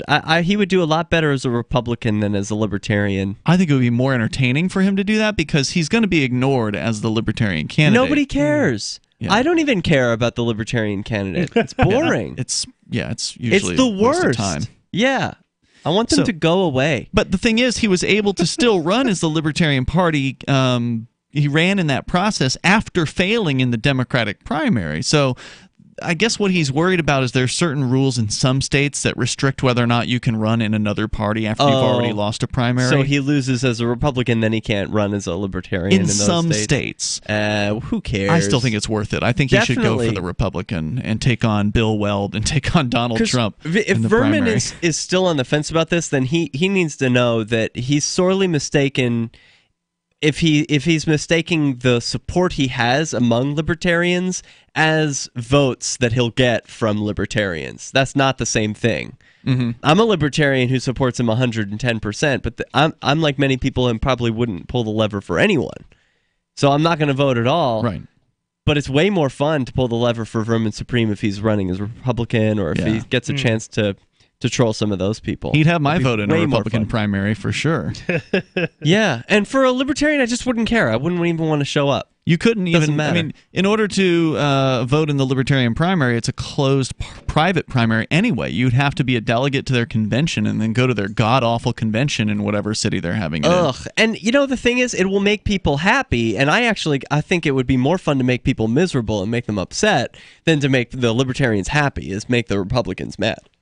So I hope that, we'll see what he ends up deciding to do. But either way, there is supposed to be a pony procession where Vermin Supreme will have guns and ponies, and Jay Noon, one of our co-hosts, will be escorting him up from, I think it's like Manchester to Concord, basically. They're going to travel up there on the final day of the filing period so he can file into the presidential race here in New Hampshire. Can't wait for that. It should be pretty epic. We got more coming up here. Hour number 3 is next, and you can join us here on Free Talk Live. We got more on Trump coming up. This is a special alert for business owners, consultants, coaches, folks planning retirement, entrepreneurs, and anyone who is saving and investing to build a financial future. You are likely aware that financial privacy for most people has recently died a miserable death. And let's face it, without privacy, there really is no security, is there? Bankrupt governments and banks on the verge of collapse are perhaps the biggest threat to your financial future today.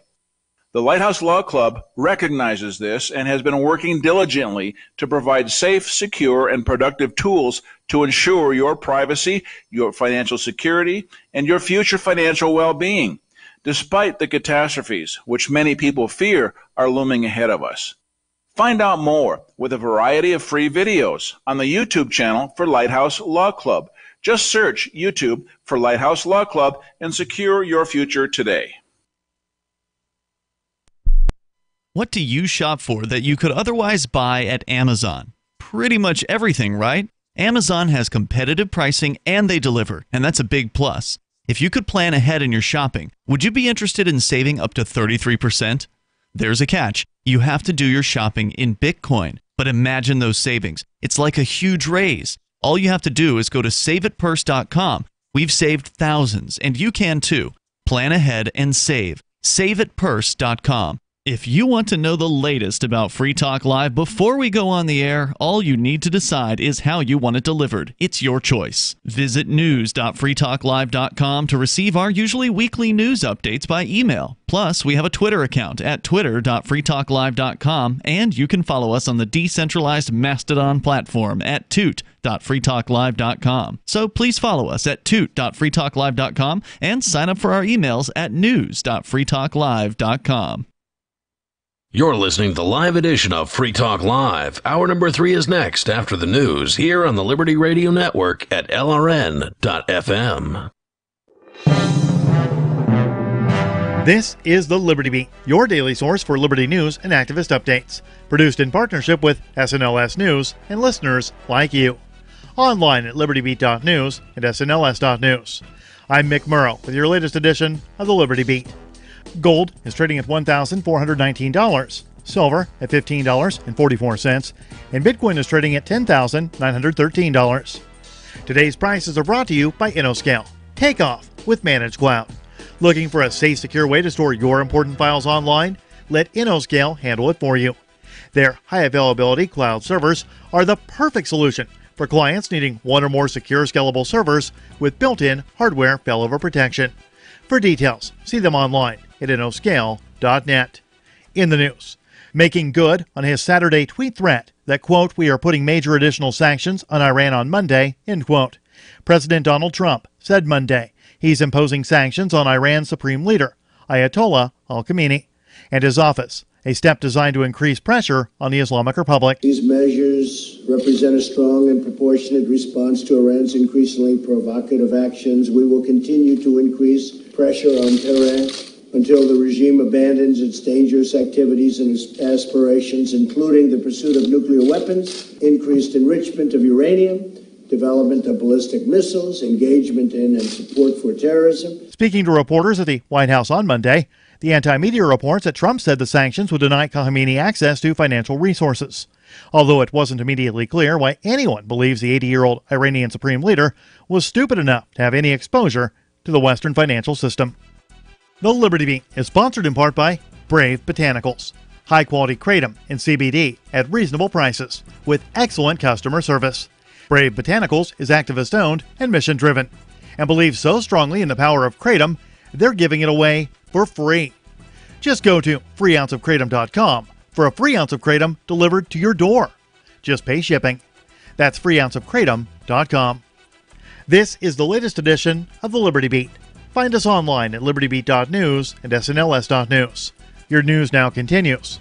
U.S. Border Patrol agents found 4 bodies Sunday near the Rio Grande in South Texas, including 3 children and a young woman. Hidalgo County Sheriff Eddie Guerrera posted in a tweet Sunday night.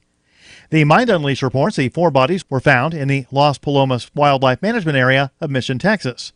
U.S. Customs and Border Protection say the Rio Grande Valley area accounts for more than 40% of undocumented immigrant apprehensions and is the busiest sector in the nation. The deaths follow a surge of unauthorized migration to the U.S. last month, when more than 144,000 people were apprehended or deemed inadmissible to the country, the largest number in 13 years. The reported deaths follow several days of news reports about troubling conditions inside border area detention centers. Last week, 4 toddlers were hospitalized after lawyers visited a U.S. Border Patrol facility in McAllen and found them severely ill and not receiving medical attention. The British government last year licensed arms deals worth over $17.8 million to Israel, even as Israeli soldiers were accused of intentionally firing on Palestinian protesters at the Gaza border in what the UN says may be potential war crimes. The anti-media reports that the weapons approved for sale include ammunition, components for assault rifles, and other types of arms which could be used for repression. That's according to newly released details from the Department of International Trade, compiled by the Campaign Against the Arms Trade. Revelations of the sales to Israel come after a UK court ordered the British government last week to stop approving arms sales to Saudi Arabia because it failed to fully assess whether the equipment might be used to breach an international humanitarian law in the war in Yemen. One sale for more than $125,000 worth of military training equipment was approved on May 18th last year, 4 days after 68 Palestinians were killed by Israeli troops on the most deadly day in Gaza since the 2014 Israeli offensive. Support for the Liberty Beat comes from the Conscious Resistance Network, featuring videos, news reports, and articles from a spiritual anarchist perspective. Experience the Conscious Resistance at theconsciousresistance.com. How would you like to have your business featured on the Liberty Beat? You can. Just send an email to libertybeat@snls.news for details. This is the Liberty Beat, produced in partnership with SNLS News and listeners like you. The Liberty Beat is online at libertybeat.news and snls.news. I'm Mick Murrow, reporting for the Liberty Beat, reminding you, spread liberty with a smile. The couple told reporters this week that they routinely urge their son Patrick to devote all of his time and resources to his improv comedy education. We keep telling Patrick again and again that if you don't buckle down and start learning basic concepts like yes and the Herald now, nobody is going to take you seriously later in life. He has to start thinking about this now. The parents explained that he should try to get as much out of his improv training as possible by attending improv jams, forming a few indie teams, and doing as much bar prov as possible to keep himself warm for those upcoming Herald auditions. The fact is, if Patrick were on stage with his fellow improvisers, and one of them were to play, say, a supervillain who's afraid of mice, Patrick wouldn't even be able to identify the game in that scene, let alone respond in a supportive way. I gotta say, I had this internship at a law firm, but I quit to do a character workshop and a musical elective. I think this is really gonna pay off for me in the long run. This is the Onion News Network.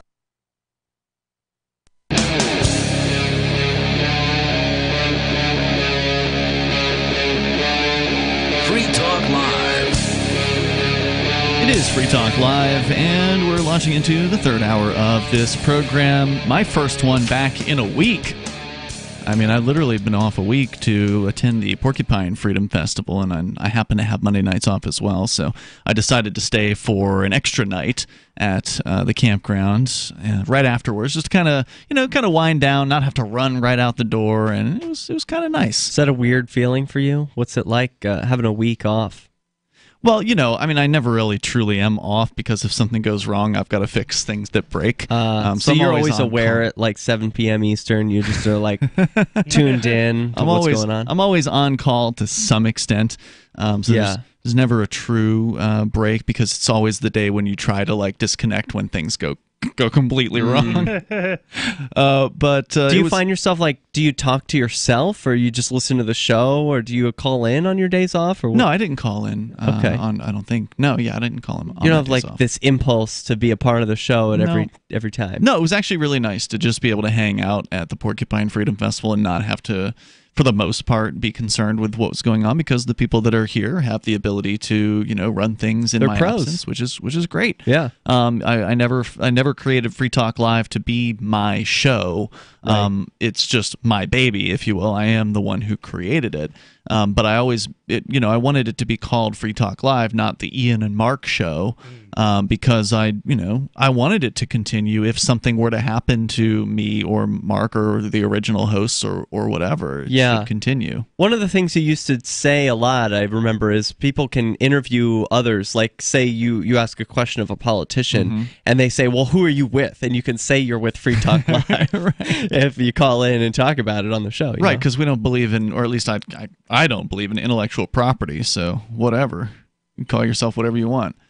It's like the idea of Forkfest, the Decentralized camping festival. There's been some discussion in the chat room today, the Telegram chat room, about whether there should be an official this or that for Forkfest. I'm like, well, I mean, if you want to call your calendar the official calendar, I mean, no one can stop you from doing that, but what are you going to do if somebody else creates another calendar and calls that the official calendar? I mean, it doesn't mean anything. What does it mean to be official with an event that has no central command and control, no organizational structure whatsoever? It means nothing. It means nothing. Yeah.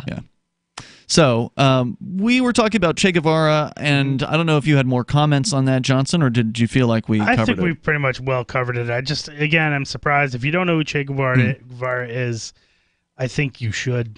I posted the full article that I read some excerpts from with some of his quotes talking about feeding on hate and murdering people. The full story is on our social media. You can go to telegram.freetalklive.com to follow our Telegram channel. You can go to twitter.freetalklive.com to follow us on Twitter.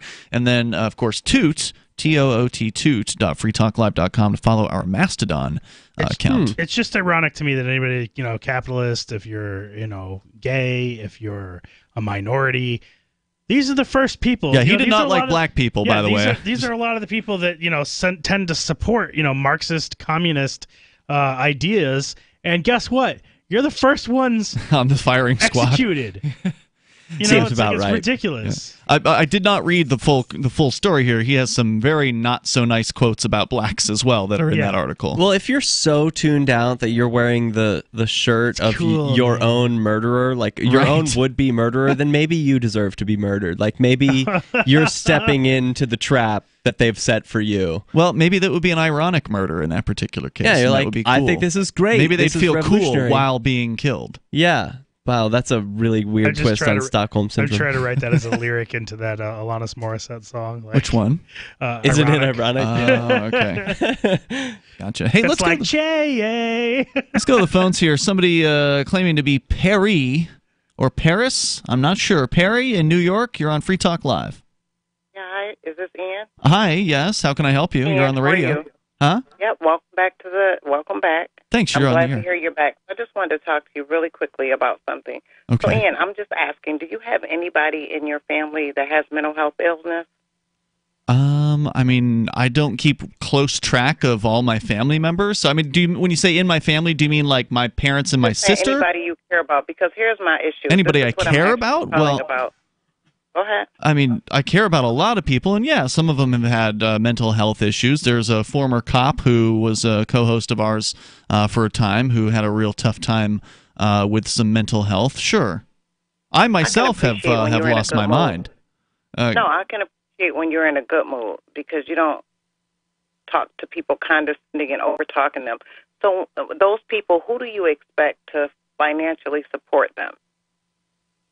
Because I know you don't. Are you talking about, like, who do I expect would financially support them in the absence of some sort of central state health system? That is correct. I mean, because here's my problem. I'm just going to go ahead and say it. You know, sometimes when Sarah calls in, it's so hard for me to listen to you talk to her. Sometimes you're very nice, but then you turn into like a pack of wolves. When one person starts, they all just jump on her. You never call when no one else calls. Do you ever ask them how are they supporting themselves? She's on welfare. She's on Section 8. None of that. Because most people, we don't know about those things, right? Because most people don't call every single night. Sarah calls every night, so we've learned things about her over time after having asked her a bunch of questions about her life, because she's our most common caller. The average caller, like you, I don't know you from Adam, so I don't know anything about your life or what you believe or anything except for what you've just said. And Sarah understands that the charity being provided for her, unlike a lot of people who don't actually understand or grasp the concept that it is possible to have charity, right? It is possible to have social programs that exist absent the influence of government threats and violence, that there is a possibility for people to be helped and supported without using force on peaceful people in order to accomplish that. I agree. But Sarah understands this. Sarah understands this and wants the force, wants the violence. I do it every day. And I get frustrated with people who take advantage of the system. Like, I'm so turned off by it because I've been doing it for so long. It's really, and I understand it's just a job for me. Do you feel like Sarah takes advantage of the system? I absolutely don't. I just think that she has I disagree. I mean, the woman claims she can't work. I don't buy it for a moment. Well, I don't. Maybe she has mental health issues. I don't know. That's the claim, but I don't buy it for a moment that she can't work. Look, I've seen the kind of people they put on the door greeter job at Walmart, okay? Sarah can handle, working behind a phone. She calls into this show. She was going to do, like, a call center kind of job. She could do that from inside her own home. She could do all kinds of different things. She just doesn't want to because she doesn't have to. She can get a check from the government. She clearly would be very interested in giving a traffic report at a radio station. And right. I'm going to be honest with you. There are a lot of people, only because I've seen it for so long, who do take advantage of the system. Yeah. I just because we don't know what her issue is, I think because I'm on this side just listening to her, and sometimes it's her. It really. Well, she claims she's bipolar. And that might be it. And sometimes it's hard to listen to sometimes how you guys just attack her. And I listen, and as soon as I hear after her call is done, I used to listen to you guys the whole 3 hours. Yep. After Sarah, sometimes you guys are really nice, and some you are like a pack of wolves. Sometimes people love hearing us go after Sarah, and some people love Sarah's calls, and some people hate Sarah's calls. And you know what? One thing's for sure: I can't make everybody happy, so I'm not going to try. Was there anything else that you wanted to share? No. You don't. I'm not saying you can't make it. I'm not even saying you can't. I'm just saying that sometimes maybe you should know what people's real issues are before you start attacking them. Nobody else do you do that to but her. Oh, no. We only attack somebody generally based on how they're treating us. So if somebody's being hostile to us, we will usually come right back at them with, some hostility back. So generally we start out by giving everybody respect and treating everybody fairly on Free Talk Live. Sarah's a different story because we have such a long history with her being a chronic caller every single night on the show. Although, has she been calling the last week? I don't know. I haven't been listening. I know she couldn't call while we were at Forkfest because we were recording our shows there.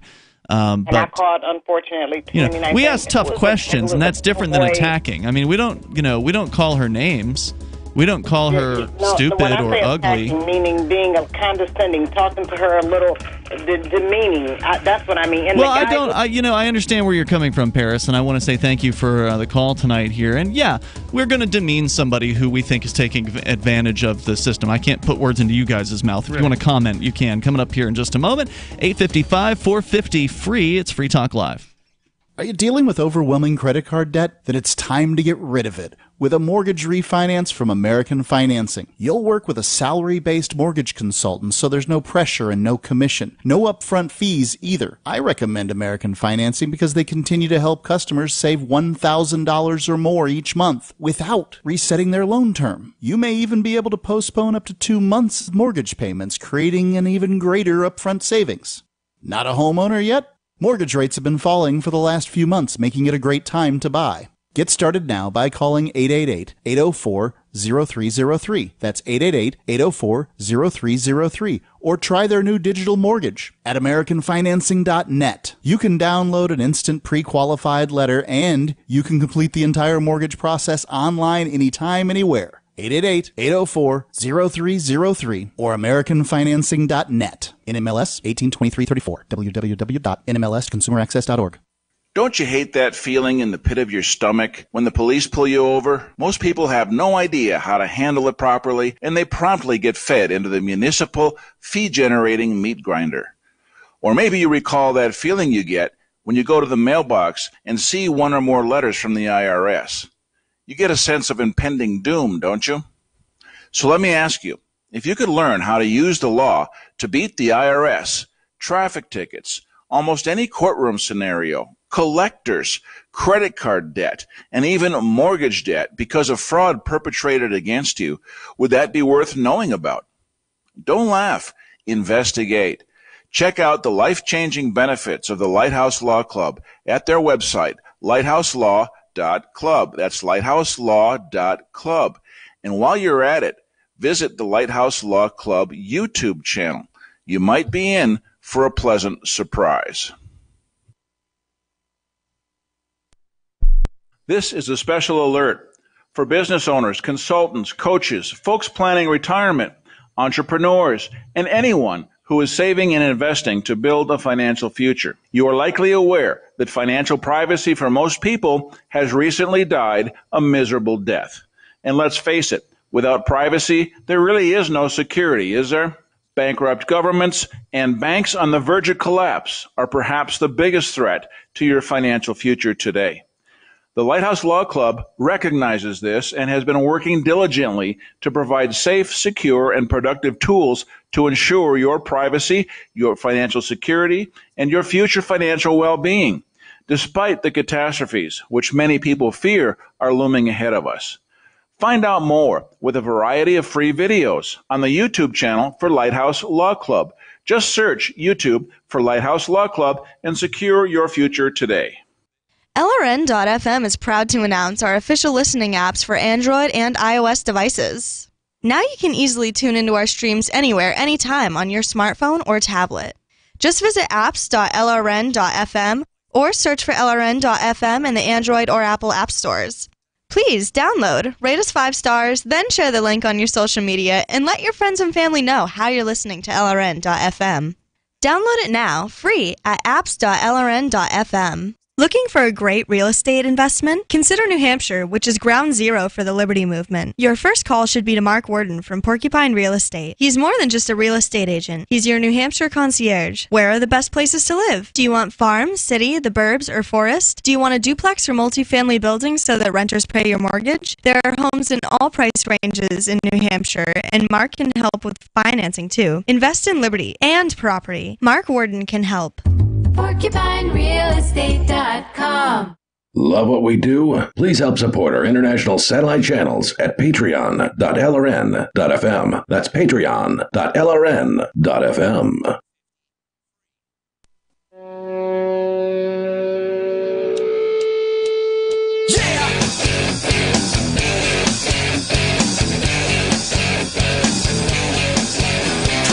It's Free Talk Live, and you are invited here to join us. The toll-free number is 855-450 free like freedom. That's 855-450-3733. Here on Free Talk Live, we're big fans of My Magic Mud. It is a great product that is now expanded far beyond the original product. Now, the original, still available, of course. It's black tooth powder made of charcoalized coconut shells and bentonite clay. And yet, somehow, putting black tooth powder on your teeth is actually clinically proven to whiten them. Seems counterintuitive, but it's true. You can pick up your My Magic Mud at actually most health food stores these days. Sprouts, CVS, Natural Grocers, and even Walmart's Natural Beauty aisle. But better than that, you can just go to mymagicmud.com and save 20% by using code FTL20. That's FTL20, FTL20 at mymagicmud.com. We've been on board with My Magic Mud from way back when we first met the Armand family at the Porcupine Freedom Festival, where they were selling this product they were making basically in their house. And now they've got a large factory in Texas, and they're employing a bunch of their friends and family members, and it's so cool, and they do great work, and it's a great product. Go check it out at mymagicmud.com. Use code FTL20 to save 20%. As we continue here, let's go to the phones and to the Discord on-air call-in line rooms, where Gene, the Christian anarchist, is on the line. Go ahead, Gene. Hello. I've called in the past about climate science, so-called, and I've got a new article that I just read. I'll give you the website if it's okay. Yeah, it's sure. It's called realclimatescience.com, and it's called The Deplorable Climate Science Blog.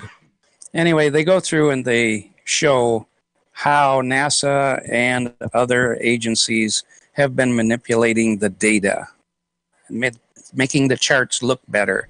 You know, you'll go back and look better at their or worse? 27...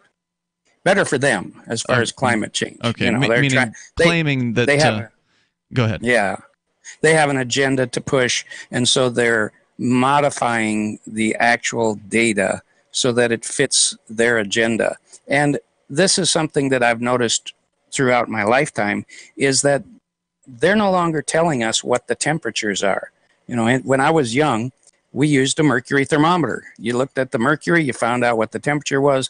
That's the temperature.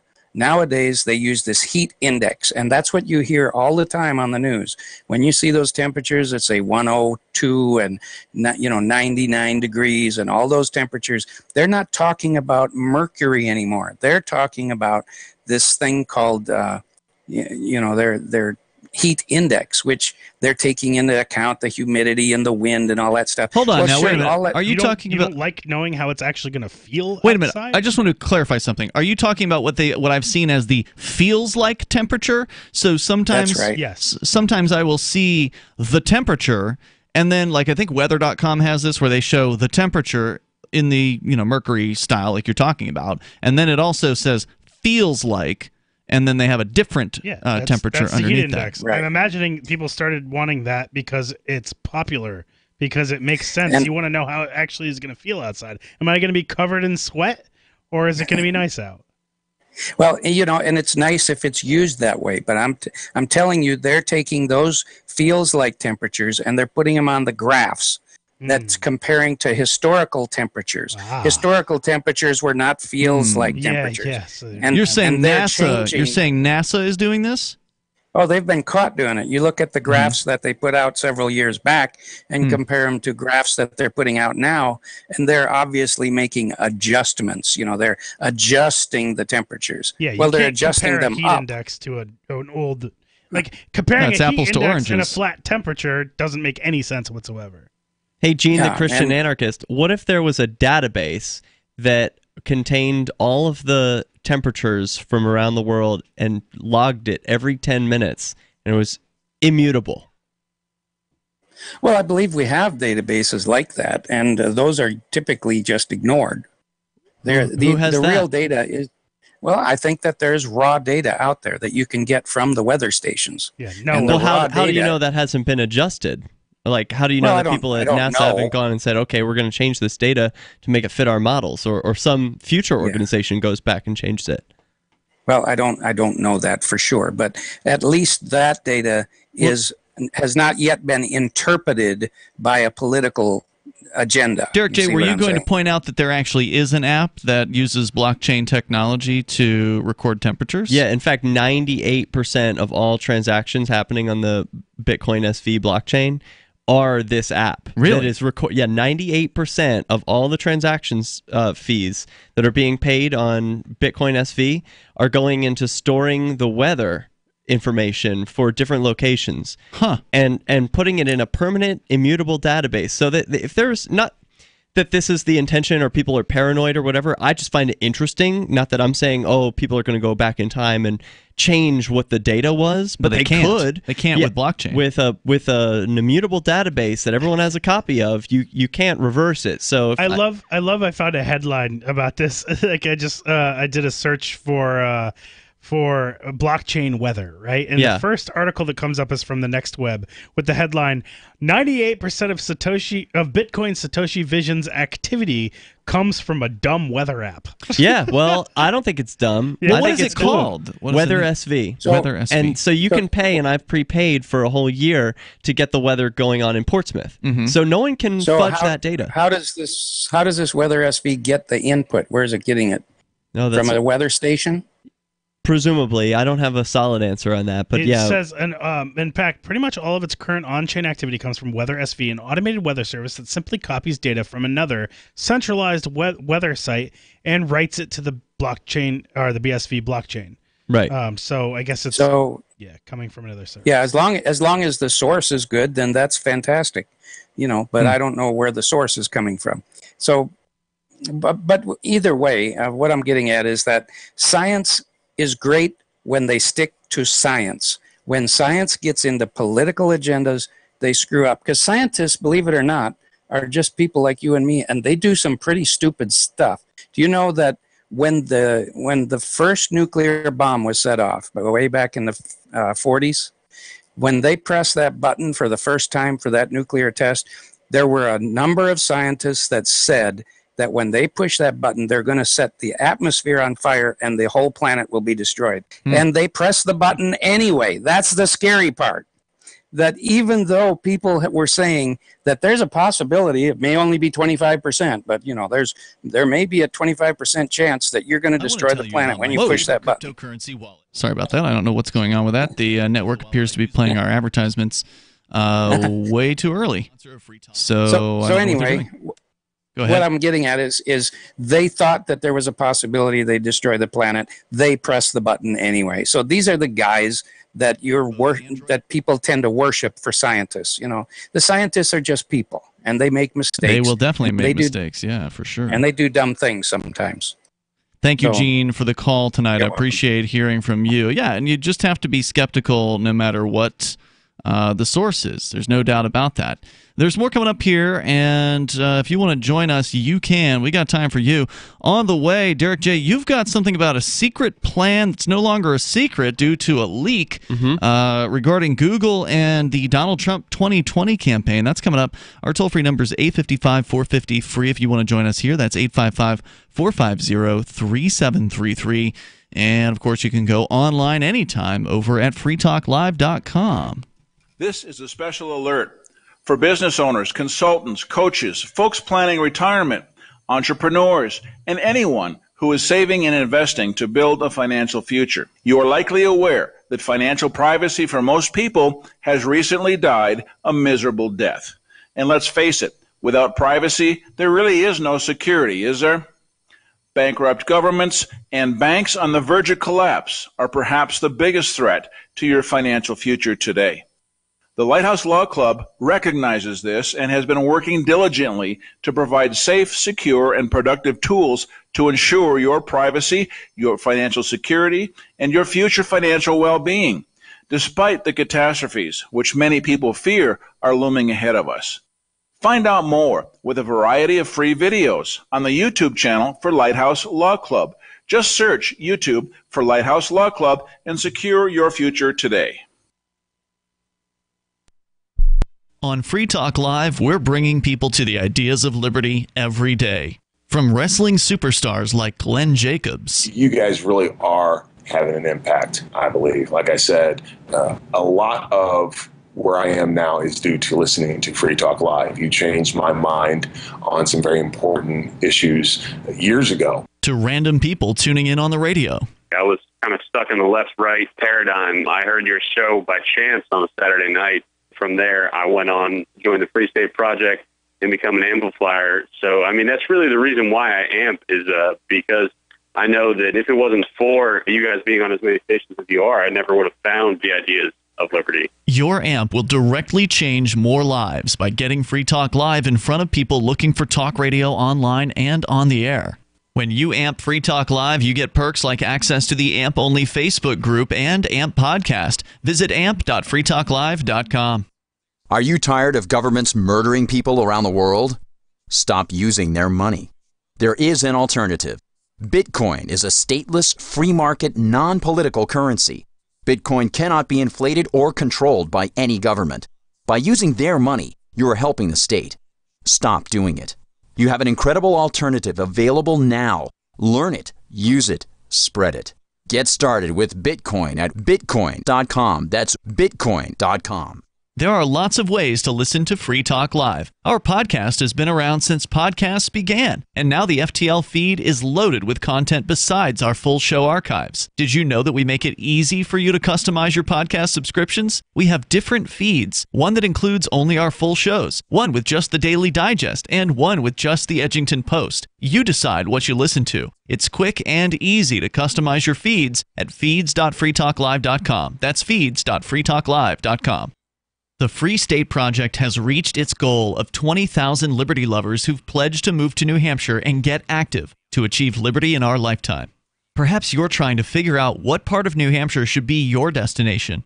If so, consider Keene. You'll find more than 150 reasons to move to Keene at move.freekeene.com. Keene is famous for its historic, publicity-generating activism, as well as being the liberty media capital of the world. It's home to freekeene.com, New Hampshire's destination for liberty activism, news, and opinion. For years, we've been compiling over 150 reasons to move to Keene at move.freekeene.com, where you'll learn about some of what's happening here and what makes Keene a great place to live. If you love liberty, you'll probably enjoy anywhere you end up in the Shire. But do your due diligence first. Please visit move.freekeene.com for the full list of over 150 reasons to move to Keene. That's move.freekeene.com. Now you can follow LRN.FM on the Decentralized Mastodon social media platform at toot.lrn.fm, toot.lrn.fm.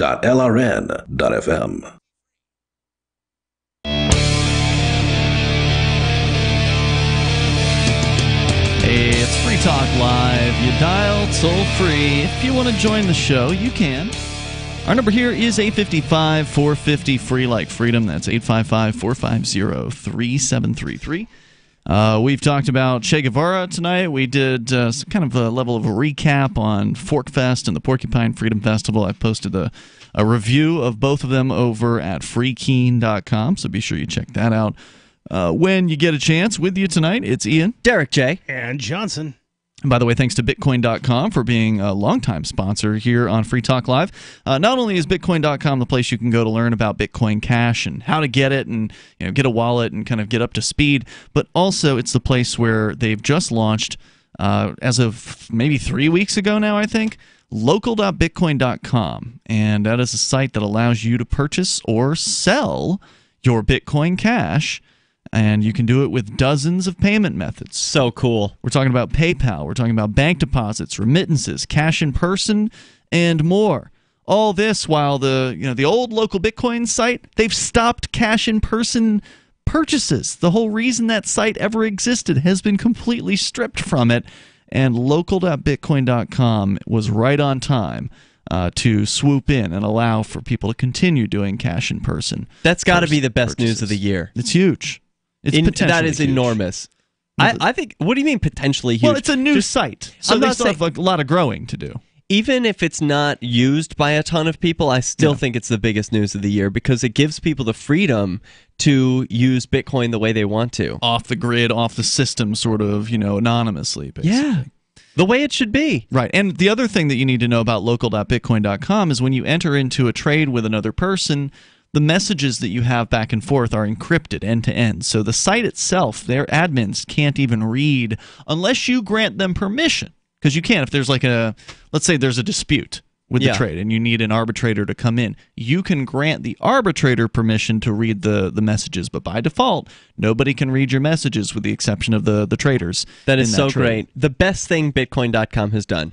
It's a big thing, and like I said, it has the potential to get much bigger. So get started by going over to local.bitcoin.com. You can sign up there. Their fees are low. They don't hold your coin on the site. Right. So it's non-custodial, which means you're still in control of your money, and that also means they don't have to do the annoying, what they call know your customer requirements, where all these other sites demand identification. They need to know where you're from, see your passport, all this stuff. You don't have to do that with local.bitcoin.com. Now, some individual sellers may have requirements about finding out who you are. Like, if you're going to buy from me, sorry, I need to see your ID. I've been scammed enough times to know better than that. But the site itself is not collecting that information, which is beautiful. Pretty awesome. So check it out at local.bitcoin.com as we continue. They did every little thing correct with that website. It's a great launch. I mean, there were some bugs, of course, at the launch, and they've been very responsive to their Telegram chat. People have been giving them feedback about, this works really well, or this could be better. Well, they launched it early without, before it was active, so they could get some of that worked out.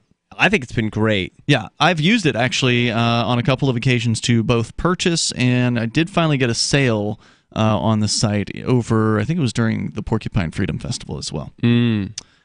So I'm happy with it so far. Local.bitcoin.com. As we continue here, Derrick J., you had encountered a story about Google apparently being exposed as having some sort of a plan afoot to do what exactly? To alter reality, put simply. I mean, we only know, like, our whole world is the information that we have available to us. Mm-hmm. And to a large degree, personally, Google controls a lot of that world for me. It puts a filter on what my reality looks like day to day. Sure. Because I use a Google phone. Yep. I'm constantly using Google as my number one search engine. They're even my phone provider. Not only are they the phone software, but they're also the cell phone provider for me. I use their cell phone service. So this put a real scare into me, and I should have already had this scare several times by now with Google, but call me late to the party.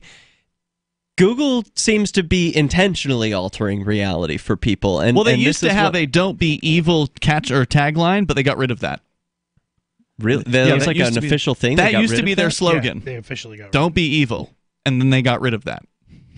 It's a strange it's weird thing. because psychologically, what I have learned is if you have a negative in a phrase that you're saying to yourself, your brain doesn't internalize the negative part. It only receives the positive I've heard section that of that. Whether that's true or not, that would mean that their phrase is "be evil."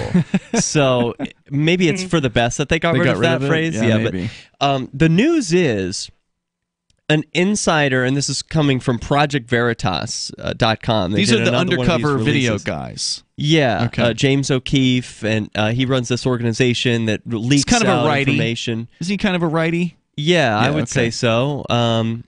And people come to him with undercover videos and leaks of documents, sort of like a WikiLeaks, but he puts it together in and more he's of been sued over some of this stuff too. Proudly, he frames his like lawsuits up on the walls of his office and stuff. And so this newest one came out today. Insider from the headline: Google, quote, is bent on never letting someone like Donald Trump come to power again. And that's a quote from the person in the video. Google head, and this is someone who works at Google. Yeah, her title is head of responsible innovation. Responsible has, should be a good word, but it sort of has a creepy connotation to me, with like having read 1984 and some of these things, where it's like INCSOC is an organization where they sort of alter people's reality and they like erase things from the past. And so if you control the past, then you kind of control the present. If you control the present, you control the future. And it's really creepy. And Google can like do that. Yeah. Google can erase things from their search results if they want to. Within their realm, they can do that, And so... And since almost everyone uses Google to search, that essentially controls the experience for for many, many users. Well, that's been changing over the years as new competition has squeezed Google out. But really? I think so. Have they lost share? Have they lost search market share over the years? I'm not stating from data, but from personal experience, I see more alternatives available. There's things like DuckDuckGo has done a good job of marketing itself as an alternative to Google, and there are other ones. Startpage.net. Yeah, plus there's like Chinese ones like Baidu or whatever is really big. So as there are different markets. Anyway, well, according to some statistics that I just pulled up from Statistia.com. Now I don't know where they're getting these numbers from. Show source. Well, I can probably find that out. But anyway, this is a story from 2019 looking at Google's share, their market share of search rankings as of 2010. 2010, Google had about 90%, and it shows by month here, so I'm just kind of randomly looking, but generally around 90, 91% in 2010, about 90 to 87% in 2013, looks like 88 to 89%, 2014, 2015. What are we at today? And then now we get up to 2017, 89 to 86%, 2018, 87 to 90%, and then 2019, we're at about 89 to 88%. So pretty consistent. Pretty hasn't really fallen off, statistically right? insignificant as far as any change. Well, I'm saying it's been all this time. I've heard all these stories, and me personally, I'm finally affected to the point where I'm like, I really want to distance myself from Google at this. Really? Yeah, but because of this. So this document from projectveritas.com has a couple of headlines up at the top, just some bullet points before it gets into the article. And so I've gone through a couple of them. Here's the next one. Google head of responsible innovation says Elizabeth Warren is misguided on breaking up Google. Now, I imagine that Project Veritas or James O'Keefe are partial to like breaking up the big corporations. As you said, he's kind of like a righty. Maybe he thinks that's like a good idea to bust up these companies and break them into smaller companies. From the video. Oh, more coming up here. I don't know what's going on. There's definitely some problems at our network here tonight. They, for whatever reason, are not playing the appropriate things at the right time. So I have no idea if this is actually going out to our radio audience. It should be, but then again, that is not supposed to be playing right now. So we're going to just bring you back here in just a moment. We'll continue with more on Project Veritas and your calls if you want to make them. This is Free Talk Live. For you to get into the blockchain, the hottest financial sector without all the speculation. Now, enjoy a 27% annualized payment each month without the ups and downs of Bitcoin. Seen on programs broadcast on Fox Business News, blockchain data centers offer an equipment leasing program in the explosive digital asset marketplace. Inspired by entrepreneurs who sold picks and shovels during the gold rush, the money is in the mining equipment used to manufacture dozens of critical digital assets. Not a security IPO or note, blockchain data centers have a proven turnkey equipment sale leaseback program with a 27% annualized lease payment deposited into your bank account each month. Don't miss this one. Stake your claim today. Call 800-600-3388. That's 800-600-3388. These valuable lease contracts won't last long. Call now. 800-600-3388. 800-600-3388. Equipment offered poses a financial risk to owners. Consult with financial professionals before purchasing. Not an offer to buy or sell a security which requires an offering document. Fellow Patriots, my name is Todd Savage, founder of BlackRifleRealEstate.com. Like you, I was a prisoner of the alt-left sanctuary state, until one day I chose to lead my family to freedom. Today we live on a sustainable 20-acre homestead where we shoot, hunt, garden, and homeschool our children without the tyranny of the nanny state looking over us.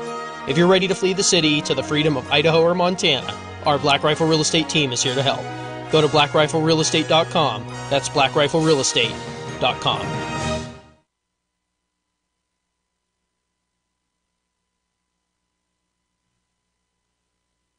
Maybe not today, maybe not tomorrow, but soon you'll need a plan and place to survive. Forget bunkers. You're not a live underground gopher. You need survivalist camps, the ultimate fully functional, off-the-grid mobile survival bug-out house that's well-equipped and custom-built to outlast any other RV or trailer. Bold statement? You bet. See them now at survivalistcamps.com. That's survivalistcamps.com.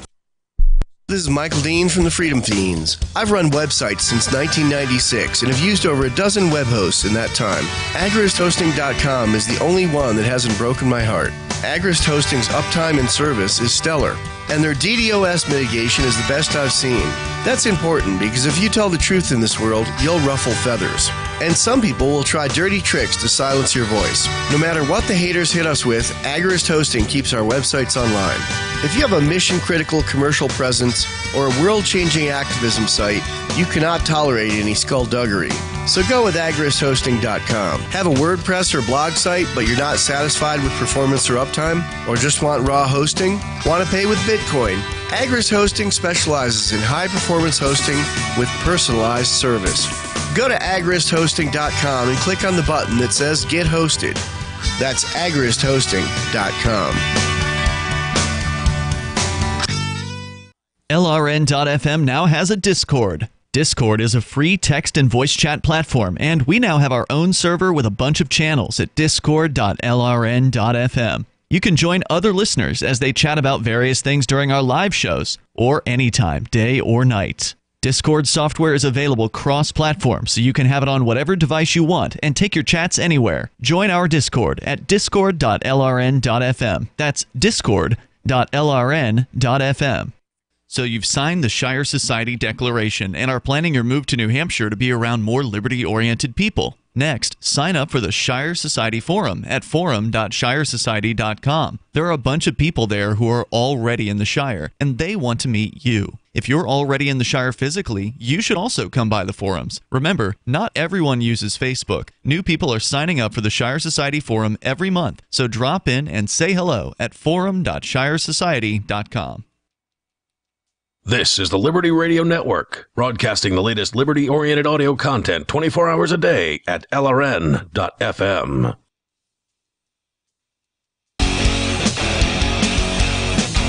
It's Free Talk Live. And we're here. We'll take your calls and thoughts about what you want. Our toll-free number is 855-450-FREE, like freedom. Although there are some technical difficulties at our network studios right now, so I don't know if you're going to be able to get through on that line. In which case, the best bet for you is to call via our Discord on-air call-in line rooms over at discord.lrn.fm. The Discord server continues, regardless of whether Free Talk Live is live on some remote broadcast or we're here in our Keene studios. 24 hours a day, there are people hanging out and talking about a variety of different subjects in a bunch of different rooms on our Discord server. So go to discord.lrn.fm. It's really cool. Can I just say, as a listener, I love the Discord channel. Yeah. I always went to the chat room before. This is way better. So much way better. more interactive and cool. You can share pictures and really have, like, there's different channels. Yep. And you sound so much better. So if you're considering calling in, like, just do it over Discord. It does take a little bit of setup. You know, you got to download the Discord app.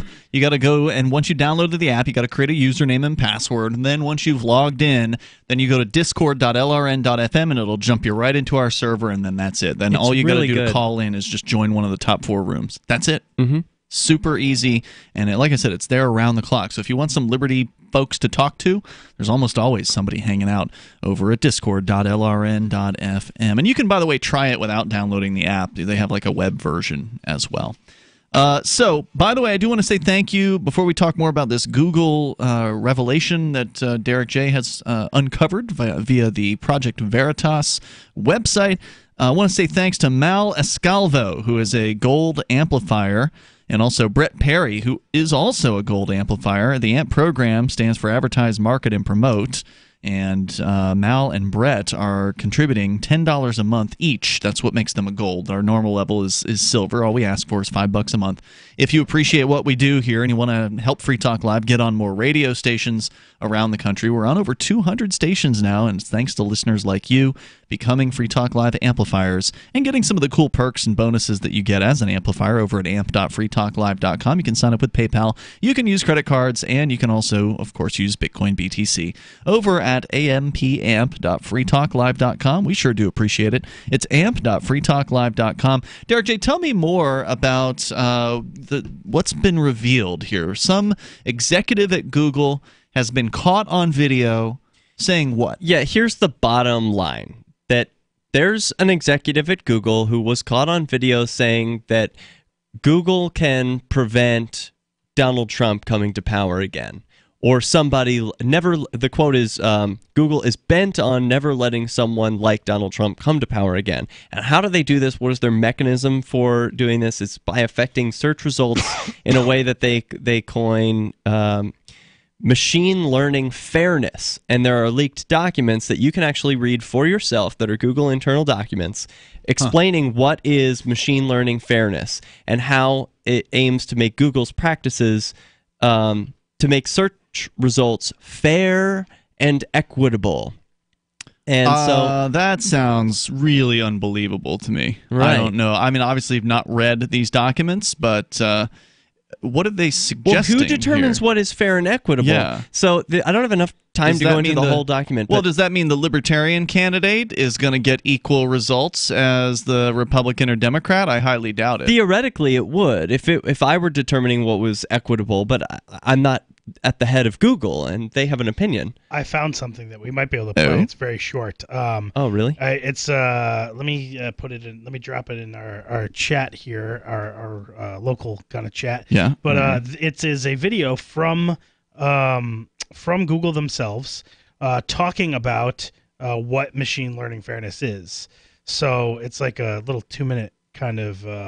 Have you previewed this? Do you know what we're about to hear? I have not, but I doubt they're going to drop the F-bomb. Developers.google.com. Well, I'm not concerned about that. It's an overview, but they're not going to. Close your eyes and picture a shoe. Okay, did anyone picture this? And they show a shoe. This? And a different How one. about this? And a lady's shoe. We may not even know why, but each of us is biased toward one shoe over the others. Now imagine that you're trying to teach a computer to recognize a shoe. You may end up exposing it to your own bias. That's how bias happens in machine learning. Whoa.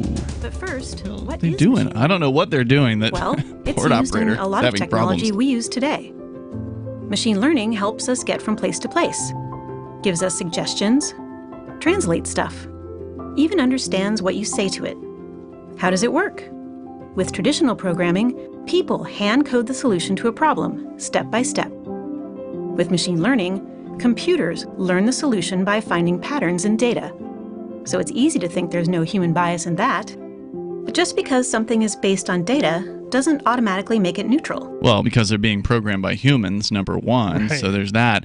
Machine learning, by the way, we've talked about recently on Free Talk Live under the context of the deep fakes, where people are making fake videos based on inputs that now they're getting so good they can use one photograph of somebody and that can be used. So like the portrait of Mona Lisa was turned into a deep fake where That's she's totally awesome. animated. It's amazing. Let's go on though with this.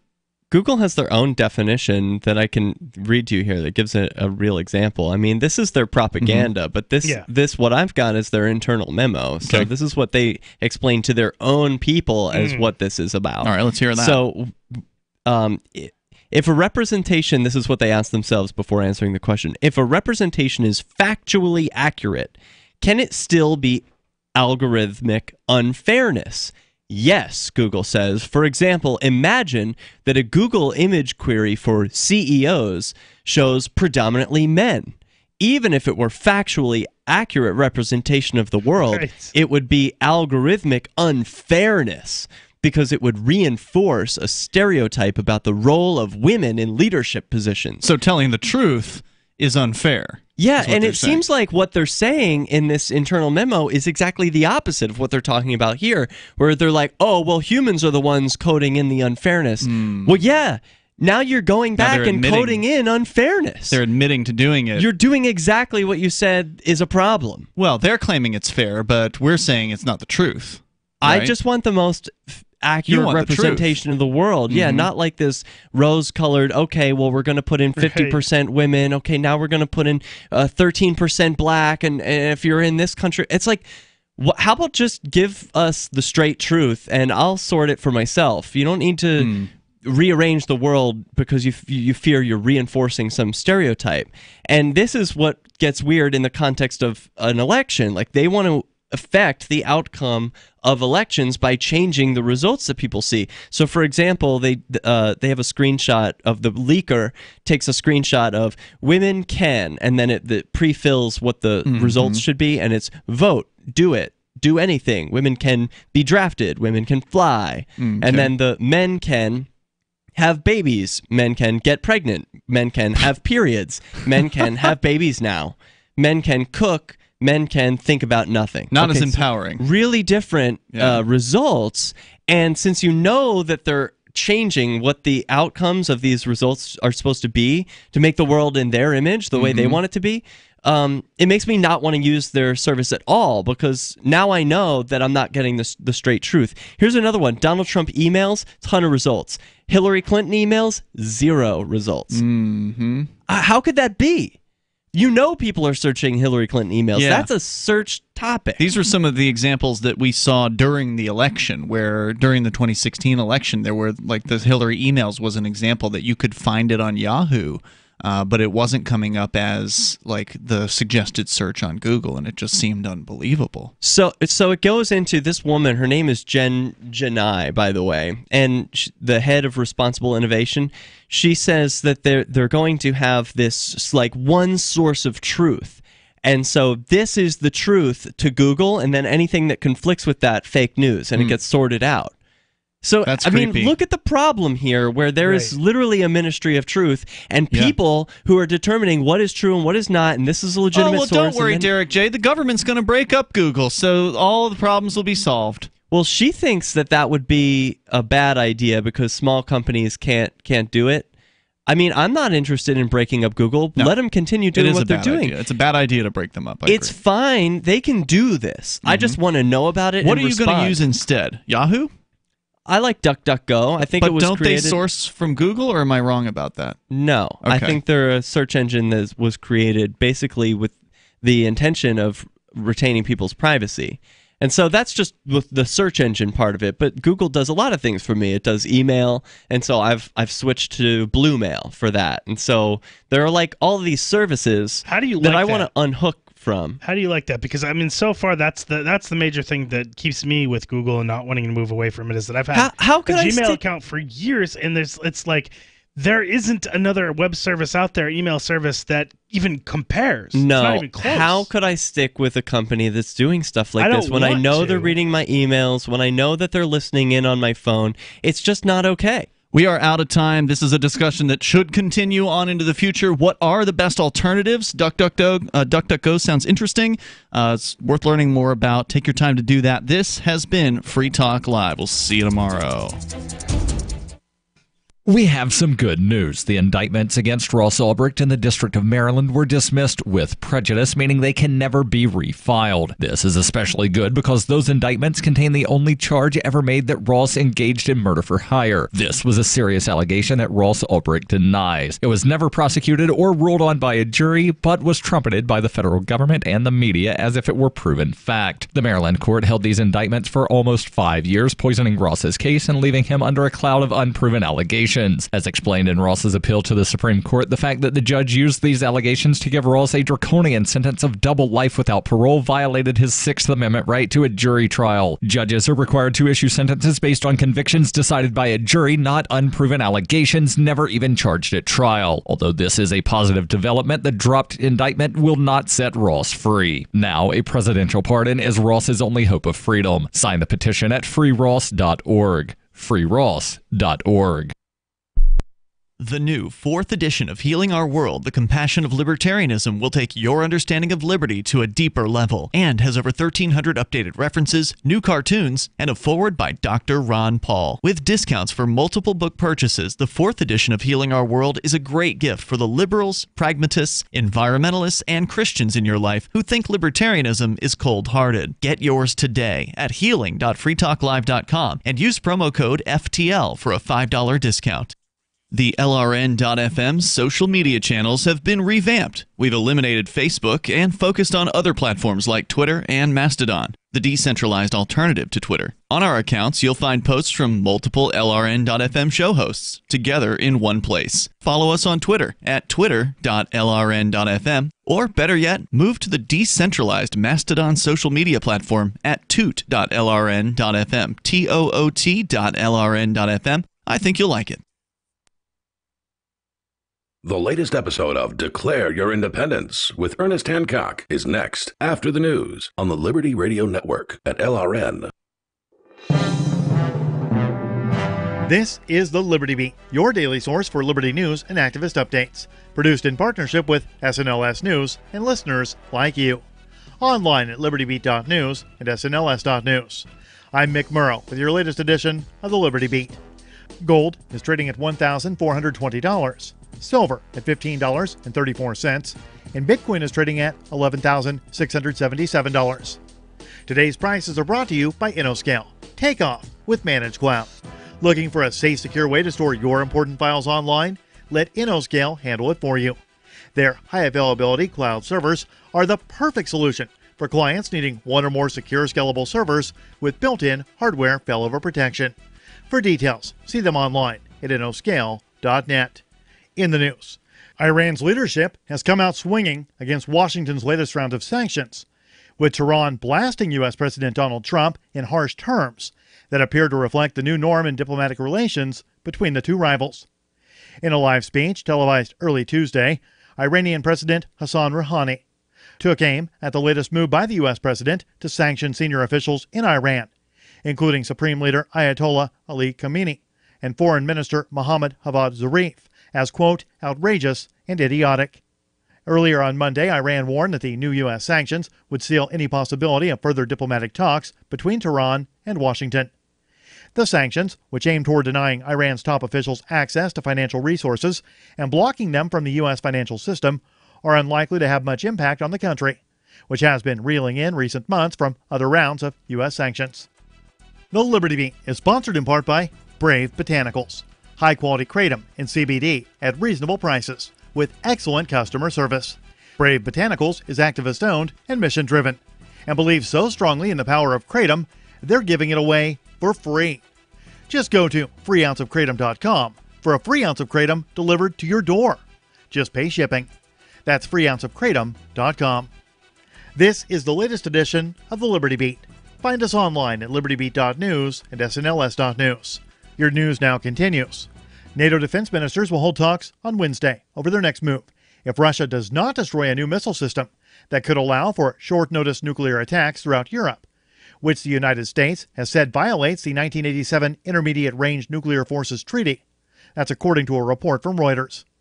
The anti-media report said on Monday Russia responded, warning of an ongoing standoff comparable to the 1962 Cuban Missile Crisis if the United States deploys land-based missile systems near Russian borders. NATO ambassador to the United States, Kay Bailey Hutchinson, told reporters the Trump administration would only consider conventional, not nuclear weapons as the only possible response. EU allies are also concerned about an escalation of capabilities in the region, similar to what occurred in the 1980s, and that competition between the Kremlin and the White House could put Europe at great risk.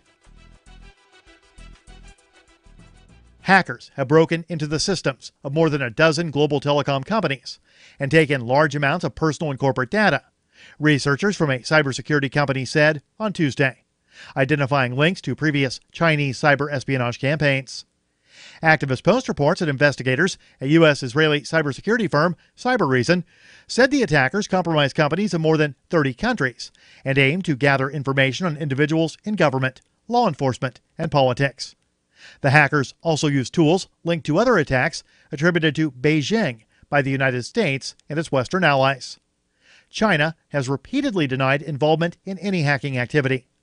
Cybereason declined to name the companies affected or the countries they operate in.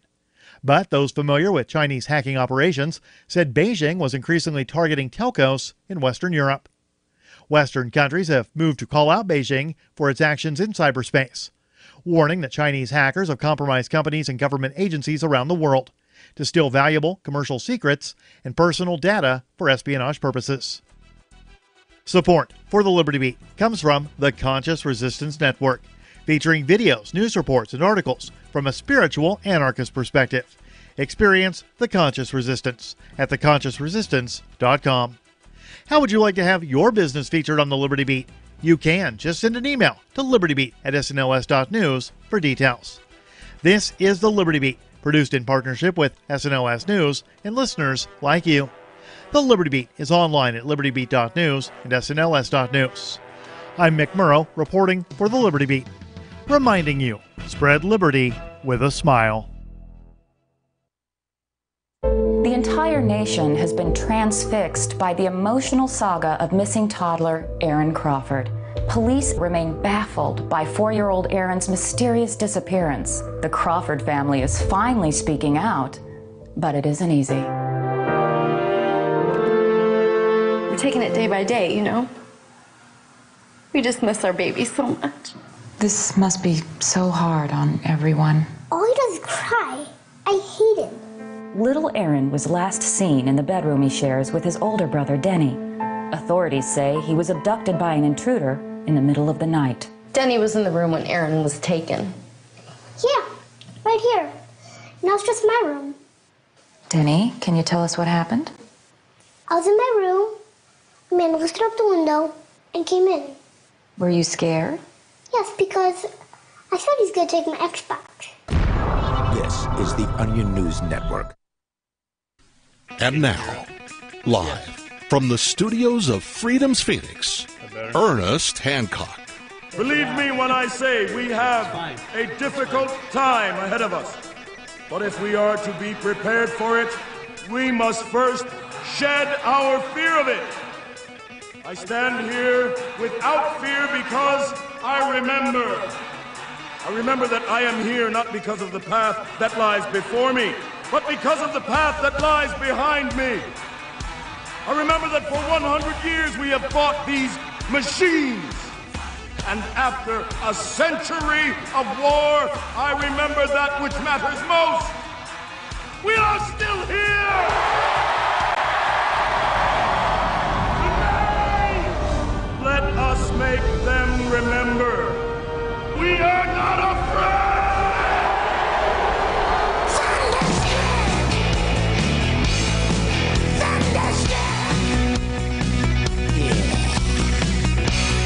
Yeah, undefeated, and declare your independence of me, Ernest Hancock, here in somewhere in North Carolina. Sparta. You know, Sparta. You know, we have and you go through the light and you're in some other little town. So this this has been a really nice trip, and we're glad to be able to share it with you. Last week we were at Porcfest. And I see a flippening, a change is coming. You know, there's just a different attitude of.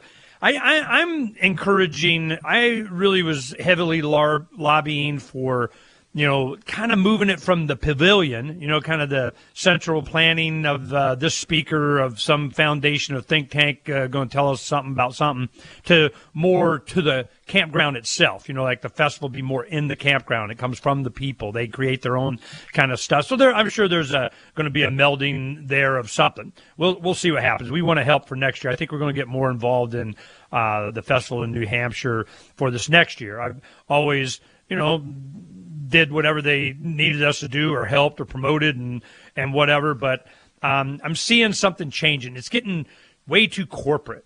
You know, it's too institutional. It's too, you know, focused on one. And we'll talk about it in the weeks coming up. There's a lot of things that's going on. But, of course, we had a great time and got to see all the guys and learn a bunch of stuff. Went man camp. You don't have, you know, something you need. You build it. You rivet it. You weld it. You make it right there. And you get it and show an 8-year-old how to do it. You know, here, make it go where, man. So we did that. Donna went back home. We had a big party for my youngest daughter, baby shower for her second baby. So, you know, family thing. And so definitely both of us couldn't have been gone for that. So Donna went back home. She didn't get to go to Porkfest, but we went to her brother's wedding in Norfolk. And I went, she went back to Phoenix. I went to Porkfest. Then yesterday we met up in Charlotte, I think it was. Yeah, I don't care. You know, it's like GPS tells me where to go. So I get there, and we got all kinds of great airline stories and luggage and stuff for Donna and them, and it's always a thing, man. And I go, don't get mad, get on the radio. So you'll hear that later. Maybe not today, but we'll get into it then after it's all resolved. And then we came to North Carolina on our way to Washington, Blaine, Washington. We're going to go spend time with Jacob Lamont, the marijuana dispensary owner up there. And the laws have changed. Hemp is now legal to grow. They're doing. I mean, that was a big thing they were pushing on. If you remember years ago when we were back there when we first were making friends and going to all these political things and candidate forums and the senator that's in charge of the committee of we rule you and you're lucky we even let you do it, so we're going to rape you for every dime we can and taxes and blah, blah, blah. So this is going to be another round of going around to all these different regulatory agencies and grows and processing and how, because he says 70% of his business at his place is people for medicine, getting better. Older people go, hey, man, this does this for me and do it, and Big Pharma can suck it, and I turned in my suitcase full of pills, and I'm doing this, this, and this, and let's do more. So here it comes. Jordan Page was up at Porcfest. He's growing hemp again on his property with a little bit more. It's legal federally now. I don't know if you know this, Rick. They just kind of, I think, Trump went, hemp, it's all good. I don't know anything. So what we're doing here in North Carolina is one of the first libertarians. There were three that had an immediate big impact on me in the early 90s. One was Gary Fallon, a good friend of ours, that was a Republican, good, a Catholic, principled, moral guy that, you tell the truth. And when Daddy Bush went, read my lips, no new taxes, and then raise taxes, he's like, the president of the United States can't. He lied. He looked me right in the face and on TV, and he lied to me. Well, screw him. So what happened? This first segment or two, we're going to give you a little bit of history of Rick. We got all day, 3 hours. He doesn't want to talk a bunch anyway. He goes like, you're earning to it. So I'm going to get him all riled up. He's already started. Heavy into John Taylor Gatto. He's got some material here, worked with, did some praying back in the day that helped make John Taylor what he is now. A lot of it came from Rick. So we're going to talk about that. We just left Richard Grove from Tragedy and Hope, big on John Taylor Gatto. But I got some original documents. I got some stuff back in the day. One of them. Well, we're going to give them to you. So this is, clearing out files, stuff that he just, nope, not throwing that away. And he goes, remember this? I'm like, oh, yeah, baby, that's what I'm talking about. Okay, so we're going to get into a lot of John Taylor Gatto stuff. FIJA, Rick was national spokesperson for the Fully Informed Jury Association back in the day. His wife, Kathy, back then, she was the editor of the newsletter. We did paste up for a lot of newspapers and newsletters and things that we had done. Now, back then, it was actually cut and paste with scissors and paste. Okay, this is back in the day. So why does it have a cut and a paste thing on the computer? I go, why isn't it copy plate? I'm going, because it used to be cut and paste. That's why. So we go way back. Now I'm 58. I met Rick when I was probably about 30. About 30, 31, around in there, and he was probably my age now back then. I think you were probably like mid-50s, something like that. You had retired from the Air Force and so on. He had run for U.S. Senate against the U.S. Senate candidates back in the day there, and that's how we know Ben Suprenowitz. Ben Suprenowitz, which is used to be nationally syndicated as The Libertarian, and that didn't last very long. They were like, hell no. So he was an editor at West Valley View, which is a newspaper in the valley there, and in '88 when Rick was running for U.S. Senate, he convinced them. An editorial board endorsed him. And they went, whoa, what the hell's up with that? Then Vin went be an editor at the Las Vegas Review-Journal and started writing some books. And you'll see him on our site now and then. He writes whenever his cats will let him or something. He writes for, used to be Shotgun News. Now they call it Firearm News or something like that. He's got a blog. You got to get on the mic, man, if you're going to talk. Well, I just want to mention that Vin has a website and a kind of a blog type thing. And I pull from that. Yeah, he's still putting stuff out. Well, about once a month or something like that. Yeah, not very little anymore. But he writes a regular article, and of course, we publish that and we get a lot from that. So there's a lot of history, a lot of the stuff that a lot of guys are doing now and referencing stuff. The reason, and oftentimes, many times, because back then there wasn't the internet. It was through the libertarian activism party, street stuff and everything, passing out things at schools, going, to teachers and community leaders and politicians and on the road and campaigns and, advocating for. That all came from material and so on of street activists. And if it wasn't for them, you wouldn't have known about it. So all the stuff that's going on now and so on, these guys were promoted and made who they were, and all these living room activism and sharing with friends and so on, I grew up in. This is where it came from, and Rick was a big part of this. So before he winks out, you look like you're doing okay. You're all right. You're dragging around an oxygen, green cord, but you're looking pretty good. A lot better than I thought. But you're not going to be around forever, and we had a chance. We're going to visit.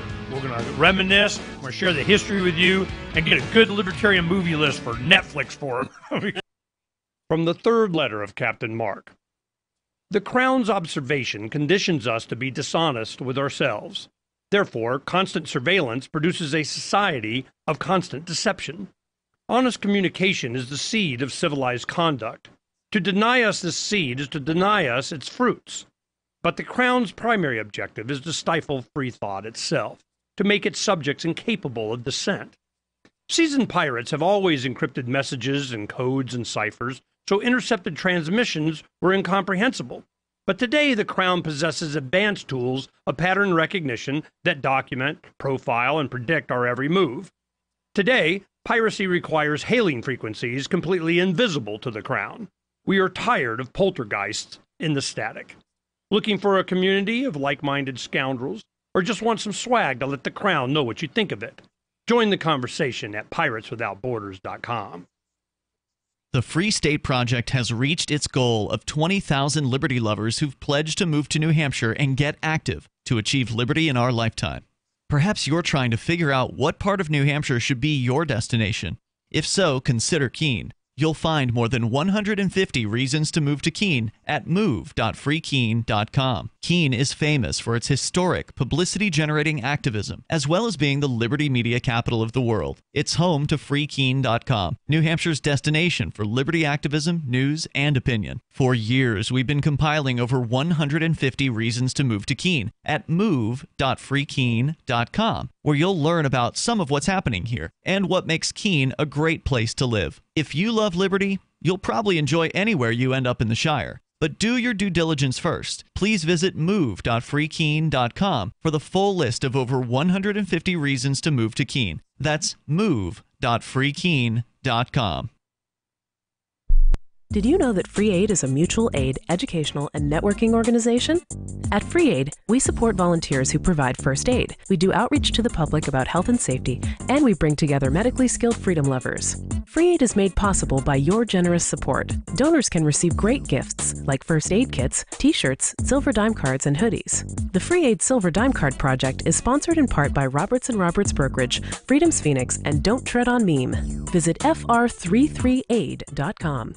Some of you asked, and now we've delivered. LRN.FM's live Keene, New Hampshire studio shows are now streamed in HD on Twitch. Visit our channel at twitch.lrn.fm and give it a follow. If you have Amazon Prime, you get one free subscription on Twitch. If you use it on our channel, Twitch will give LRN.FM a monthly piece of your Prime subscription cost. So please watch, follow, share, and subscribe to twitch.lrn.fm. That's twitch.lrn.fm.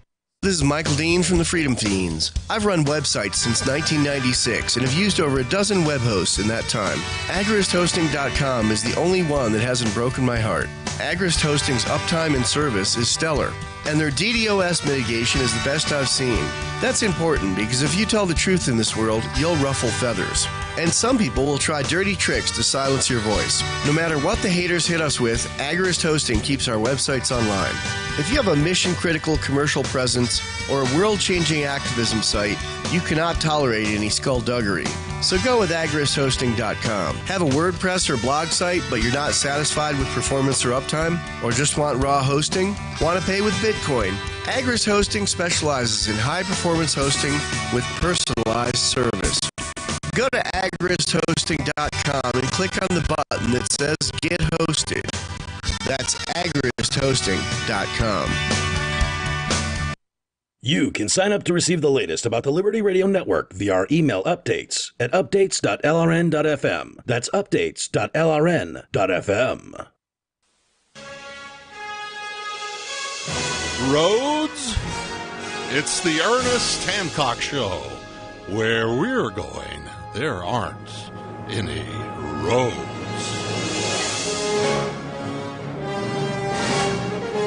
Yeah, where we're going, we don't need no stinking roads. No roads, no roads, no roads. Well, yeah, it would be a lot easier. That's one thing. Certainly in the Southwest, everything's like gridded out. It's like desert. He's, 276 degrees from here that way. Crow flies, and there's probably a highway or a road goes that way. Here out in the East, it's every river and valley and mountain and over and kind of, yeah, he's 2 miles over there. Of course, it takes you 30 miles to get to him, but he's 2 miles over there. It's that kind of crap. A lot. So I'm going flying car. Oh, yeah, we were always going on about this, Rick. Did you know there's flying cars now? Coming, done, here. I heard a little bit. I gotta show you. I show you. I'm going to flip you out. I'll show you the flyboard thing, Iron Man kind of. They even titanium 3 printed an Iron Man suit with a rocket suit actually flying Iron Man. The guy from Mythbusters did it.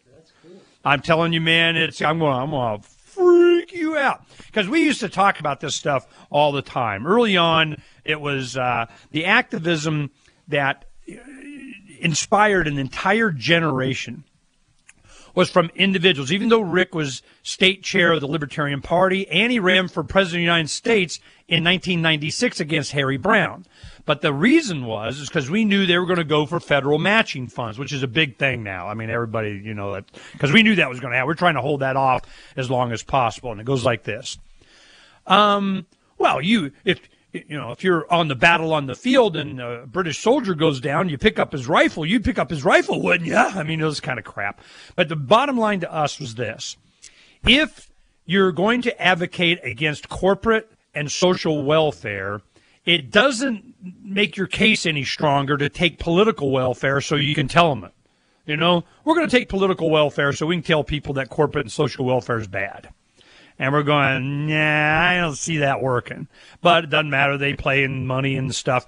But when the internet hit, and this is when we were really first getting going in the early 90s. By 93 is when we finally all started getting our own emails. Now, some of the geeks had it before that. But by 93, and we started getting our own emails and joining different email lists, we started to realize we're going, oh, here's the new field.